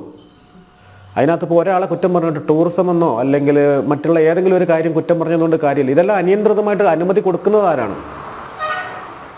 അനുമതി കൊടുത്ത് അതിനുള്ള അത് അനിയന്ത്രിതമായിട്ട് ആവാസ വ്യവസ്ഥയും മണ്ണിൻ്റെ ഘടനയും നഷ്ടപ്പെടുത്തുകയാണ് ചെയ്തത്. ഇപ്പോൾ നമുക്കറിയാം, കാരാപ്പുഴ പദ്ധതിയുടെ കനാലിന് വേണ്ടിയിട്ട് ഇപ്പോഴും ഉണ്ടാക്കിയിരിക്കുന്ന ഓപ്പൺ കനാലുകളും കട്ടൻ കനാലുകളും അക്വഡക്റ്റുകളും ഇപ്പോഴും ചോർന്നൊലിച്ച് കിടക്കുക. കൽപ്പറ്റയൊക്കെ പോയാൽ കാണാം, കമ്പളക്കാട് പോയാൽ മടക്കിയിൽ പോയാൽ കാണാം വെറുതെ കിടക്കുന്നത്. എത്ര കാലമായി അതിനൊക്കെ വേണ്ടിയിട്ട് എത്ര പാറ പൊട്ടിച്ചു, എത്ര പുഴയോരങ്ങൾ ഇടിച്ചുകൊണ്ട് പോയി, എത്ര മണ്ണ് കോരിക്കൊണ്ടുപോയി. ഇങ്ങനെ ഈ ഒരു ആവാസ വ്യവസ്ഥയാണ് നശിപ്പിച്ചത്. അതിനൊക്കെ 2,500 ഹെക്ടർ നെൽവയലിലേക്ക് വെള്ളം കൊണ്ടുപോകുമെന്ന് പറഞ്ഞിട്ട് ആണ് അത് തുടങ്ങിയത്. ഇന്നിപ്പോൾ ആ കിടക്കുന്ന വെള്ളത്തിനകത്ത് എത്രമാത്രം റിസോർട്ടുകളിലെ മാലിന്യങ്ങൾ അങ്ങോട്ട് വരുന്നുണ്ട്. വലിയ ഒരുപാട് മാലിന്യം കൂമ്പാരമായിട്ടാണ് അത് അവിടെ കിടക്കുന്നത്. ഇപ്പം അതിനെ ടൂറിസമാക്കി മാറ്റിയിട്ടുണ്ട്. അപ്പോൾ ഇങ്ങനെ ഒരു പ്ലാനും പദ്ധതി ഇല്ലാത്തത് കൊണ്ടാണല്ലോ ആദ്യം അത് വയൽ കൃഷിക്കാണെന്ന് പറഞ്ഞു, പിന്നെ അത് കുടിവെള്ളത്തിനാണെന്ന് പറഞ്ഞു, ഇപ്പം അതെല്ലാം കൂടെ ഒരു പാർക്കാക്കി വെച്ചിരിക്കുകയാണ്. അപ്പോൾ ഇങ്ങനെ ഒരു പ്ലാനും പദ്ധതികളില്ലാതെ നമ്മുടെ വയനാട്ടിൽ ഏറ്റവും മനോഹരമായ ഒരു ആവാസ വ്യവസ്ഥയായിരുന്നു ഈ കാരാപ്പുഴ എന്ന് പറയുന്ന പ്രദേശം. അതുപോലെ തന്നെയാണ് ഈ പറയുന്ന ബാണാസുരയ്ക്കും സംഭവിച്ചിട്ടുള്ളത്. അപ്പോൾ ഒരു പ്ലാനും പദ്ധതികളും ഇല്ലാതെ വയനാട് ഏറ്റുവാങ്ങിയ ദുരന്തങ്ങൾ, ആഘാതങ്ങൾ വളരെ വലുതാണ്. അത് വയനാട് ആരും ചോദിക്കാനും ഇല്ല, പറയാനും. ഞാൻ നേരത്തെ പറഞ്ഞ കണക്ക് കുറേയധികം ആളുകൾ ഇവിടുത്തെ നാച്ചുറൽ റിസോഴ്സസ് കൊള്ളയടിച്ചു കൊണ്ടുപോകാൻ വേണ്ടിയിട്ട് കൃത്യമായി ഉണ്ടാക്കിയിരിക്കുന്ന ഒരു പ്ലാനാണ്. അത് ഇംഗ്ലീഷിൽ പദ്ധതികൾ തയ്യാറാക്കുന്നു, മലയാളത്തിൽ പദ്ധതികൾ തയ്യാറാക്കുന്നു. ഓരോ പദ്ധതികളുമായിട്ട് ആളുകൾ വന്ന് ഇവിടെ പരിപാടി തുടങ്ങുമ്പോഴാണ് ഇവിടുത്തെ ജനങ്ങൾ അറിഞ്ഞുകൊണ്ടിരുന്നത്. അപ്പോൾ അതിനൊന്നും അന്ന് പ്രതികരിക്കാൻ പറ്റാത്തതുകൊണ്ട് ഇതെല്ലാം ഇന്ന് നിശബ്ദമായിട്ട് അനുഭവിച്ചുകൊണ്ടിരിക്കുകയാണ്. ഇങ്ങനെ ദുരന്തങ്ങൾ ഉണ്ടാകുമ്പോൾ പെട്ടെന്ന് ആഗോള കാലാവസ്ഥാ വ്യതിയാനത്തിൻ്റെയൊക്കെ ഭാഗമായിട്ട് എന്തെങ്കിലും ദുരന്തങ്ങൾ വരുന്ന സമയത്ത് ഇവിടെയുള്ള സാധാരണക്കാരൻ, അതാണ് ഇപ്പോൾ നമ്മൾ കഴിഞ്ഞ ദിവസം കണ്ടത്. പുത്തുമല കണ്ടു, നമ്മൾ എത്രയോ ദുരന്തങ്ങൾ കണ്ടു. വീണ്ടും വീണ്ടും നമ്മൾ അത് ഇനിയും അത് പഠിക്കുന്നില്ല. അപ്പോൾ ബന്ധപ്പെട്ട അധികാരികൾ ഇനിയെങ്കിലും അത് ശ്രദ്ധയോടെ കാണണം, ചെയ്യണം. അല്ലെങ്കിൽ ഇവിടെ ഇനി ഇന്നത്തെ ചർച്ചയുടെ വിഷയം കണ്ടെത്തിയതും എക്സ്ക്ലൂസീവ് വാർത്തയായി അവതരിപ്പിച്ചതും ഐസനാണ്. അതുകൊണ്ട് തന്നെ ഇന്നത്തെ ചർച്ചയുടെ അവസാന ചോദ്യം ചോദിക്കാനുള്ള അവകാശവും ഐസന് നൽകുന്നു. ഐസൻ. തീർച്ചയായും കൃഷ്ണരാജ്, ഈ അവസാന ചോദ്യം എന്നുള്ളത് ഈ പ്രശ്നത്തിനെ എങ്ങനെ അഭിസംബോധന ചെയ്യാം, അതിലെ സാധ്യതകളെക്കുറിച്ച് ദുരന്ത നിവാരണ വിദഗ്ധൻ കൂടിയായ നമ്മുടെ പാനലിസ്റ്റിനോടാണ് എനിക്ക് ആ ഒരു ഡൗട്ട് ചോദിക്കാനുള്ളത്. ഈ നിർമ്മിത ബുദ്ധിയുടെ സാധ്യത താരാപൂരിലൊക്കെ നാഷണൽ പാർക്കിലൊക്കെ മൃഗങ്ങളുടെ ആക്രമണം പ്രതിരോധിക്കുന്നതിന് നിർമ്മിത ബുദ്ധി കാര്യക്ഷമമായി പ്രയോഗിക്കാൻ സാധിച്ചിട്ടുണ്ട്. ഈ ദുരന്ത മുന്നൊരുക്കങ്ങളിൽ ഈ നിർമ്മിത ബുദ്ധിയുടെ സാധ്യത എത്രയാണെന്ന് വളരെ ചുരുക്കത്തിലൊന്ന് പറഞ്ഞാൽ. എല്ലാ മേഖലകളിലേക്കും ആർട്ടിഫിഷ്യൽ ഇൻ്റലിജൻസ് കടന്നു വന്നിട്ടുണ്ട്. ഇപ്പോൾ തീർച്ചയായിട്ടും നിർമ്മിത ബുദ്ധിയുടെയും സാധ്യത നമുക്ക് വളരെ വലുതായിട്ട് ഉപയോഗിക്കാം. പക്ഷേ ഇവിടെ പ്രശ്നം എന്താണെന്ന് വെച്ചാൽ കമ്പ്യൂട്ടർ മുമ്പിൽ വെച്ചിട്ട്, കമ്പ്യൂട്ടർ അടച്ചു വെച്ചിട്ട്, അതിൽ കവറിട്ട് വെച്ചിട്ട് വീണ്ടും കൈകൊണ്ട് എഴുതുന്ന സംവിധാനമാണ് മലയാളി പലയിടത്തും. അത് പല സ്ഥലങ്ങളിലും ഉണ്ട്. അപ്പോൾ നമ്മൾ ഈ ശാസ്ത്ര സാങ്കേതിക വിദ്യകളെ പ്രയോജനപ്പെടുത്തുന്നതിലും ശാസ്ത്ര സാങ്കേതിക വിദ്യയെ വികസിപ്പിക്കുന്നതിലും നമ്മൾ കുറച്ച് പിറകിലോട്ടാണ്. തമിഴ്നാട്ടിലെ കോയമ്പത്തൂരിലെ ഇറിഗേഷൻ പിന്നെ ഒരു soil and water conservation institute ഓരോ ചെടിക്കും ആവശ്യമായ സെൻസറിങ് വെച്ചിട്ടുള്ള വെള്ളമൊക്കെ കൊടുക്കുന്ന സംവിധാനങ്ങൾ കണ്ടുപിടിച്ചിട്ടുണ്ട്. അത് വ്യാപകമായി ചെയ്യുന്നുണ്ട്. ശാസ്ത്ര സാങ്കേതിക വിദ്യയിൽ പലതും സാധ്യമാണ്. ആർട്ടിഫിഷ്യൽ ഇൻ്റലിജൻസിൽ വലിയ സാധ്യതയാണുള്ളത്. പക്ഷേ അത് എങ്ങനെ പ്രയോഗിക്കും, ആര് പ്രയോഗിക്കും, അത് എങ്ങനെയാണ് ഇവിടുത്തെ പ്രശ്നം എന്താണ് മാഷേ? വളരെ സിമ്പിളാണ്. ലോകരാജ്യങ്ങളിലൊക്കെ സയൻസും ഡേറ്റയും ഡിസിമിനേറ്റ് ചെയ്യപ്പെടുന്നുണ്ട്. ഇവിടെ പബ്ലിക്കിലേക്ക് എന്ത് ചെയ്യുന്നില്ല, ഡിസിമിനേറ്റ് ചെയ്യപ്പെടുന്നില്ല. അങ്ങനെ ഡിസിമിനേറ്റ് ചെയ്യുമ്പോഴാണ് ഇതിൻ്റെ ഗ്യാപ്പ് മനസ്സിലാവുന്നത്. എന്താണ് പുതിയത് കണ്ടുപിടിക്കേണ്ടതെന്നുള്ള ഗ്യാപ്പ് മനസ്സിലാവുന്നത്. ഇത് ഡിസിമിനേറ്റേ ചെയ്യുന്നില്ല, പിന്നെ എങ്ങനെയാണ് ഈ ഗ്യാപ്പ് മനസ്സിലാവുന്നത്? അപ്പോൾ അതുകൊണ്ട് ശാസ്ത്ര സാങ്കേതിക വിദ്യകളെല്ലാം ഒരു വശത്തിരിക്കുന്നു, പഠനങ്ങളെല്ലാം ഒരു വശത്ത് നിൽക്കുന്നു. പിന്നെ കമ്പ്യൂട്ടറൈസേഷൻ നമ്മൾ തുടങ്ങിയിട്ട് എത്ര കാലമായി, ഡിജിറ്റൈസേഷൻ തുടങ്ങിയിട്ട് എത്ര കാലമായി, ഇതെല്ലാം ഒരു വശത്ത് നിൽക്കും. മറുവശത്ത് ഇപ്പോഴും വളരെ പ്രാകൃതമായ മാനുവൽ രീതിയിൽ തന്നെ അവിടെ കാര്യങ്ങളൊക്കെ കൈകാര്യം ചെയ്യുന്നതും ചിന്തിക്കുന്നതും ഒക്കെ വേറെ സംവിധാനങ്ങളിലൂടെയാണ്. നമ്മളിതെല്ലാം പറഞ്ഞ് മോഡലിംഗ് എല്ലാം ചെയ്ത് താഴോട്ട് കൊടുത്താലും അവിടെ പൊളിറ്റിക്കൽ ലീഡർഷിപ്പ്, കോൺട്രാക്ച്വൽ ലീഡർഷിപ്പ്, അതുപോലെ തന്നെ കരാർ ഉദ്യോഗസ്ഥർ, പിന്നെ കരാറുകാർ, ഉദ്യോഗസ്ഥർ, ഇവരടങ്ങുന്ന സംവിധാനമാണ് ഇതെല്ലാം തീരുമാനിക്കുന്നത്. ഇപ്പോൾ ഇതിനെക്കുറിച്ച് പറഞ്ഞല്ലോ, നമ്മൾ റിസോർട്ടുകളെ കുറിച്ച് പറഞ്ഞല്ലോ. അനധികൃതമായ എത്ര റിസോർട്ടുണ്ട്? അധികൃതമായി നിൽക്കട്ടെ, അനധികൃതമായി എത്രയുണ്ട്? അപ്പോൾ ഇതെല്ലാം പഠിക്കാനും കൃത്യമായി മോഡൽ ചെയ്യാനും കൃത്യമായി മോണിറ്റർ ചെയ്യാനും AI-യിലൂടെയൊക്കെ കഴിയും. പക്ഷേ അതാര് ചെയ്യും, എപ്പോൾ ചെയ്യും? ശരി, പഠിക്കണമെന്ന് പതിവായി നിർദ്ദേശിക്കാറുണ്ട്, കൽപ്പിക്കാറുണ്ട്, ഉത്തരവിടാറുണ്ട് നമ്മുടെ ഭരണകൂടങ്ങൾ. പഠനം തുടരെ നടക്കാറുമുണ്ട്. പക്ഷേ പഠിക്കുന്നില്ല നമ്മളൊന്നും. വളരെയധികം നന്ദി സ്റ്റാൻലി അഗസ്റ്റിൻ, ഡോക്ടർ സുഭാഷ് ചന്ദ്രബോസ്, ഐസൻ ജോസ് ചർച്ചയിൽ പങ്കെടുത്തതിന്. ഹസ്കറും ഒപ്പം ചേർന്നിരുന്നു. എല്ലാവർക്കും നന്ദി. ജനൻ ഡിബേറ്റ് പൂർണ്ണമാകുന്നു. നമസ്തേ.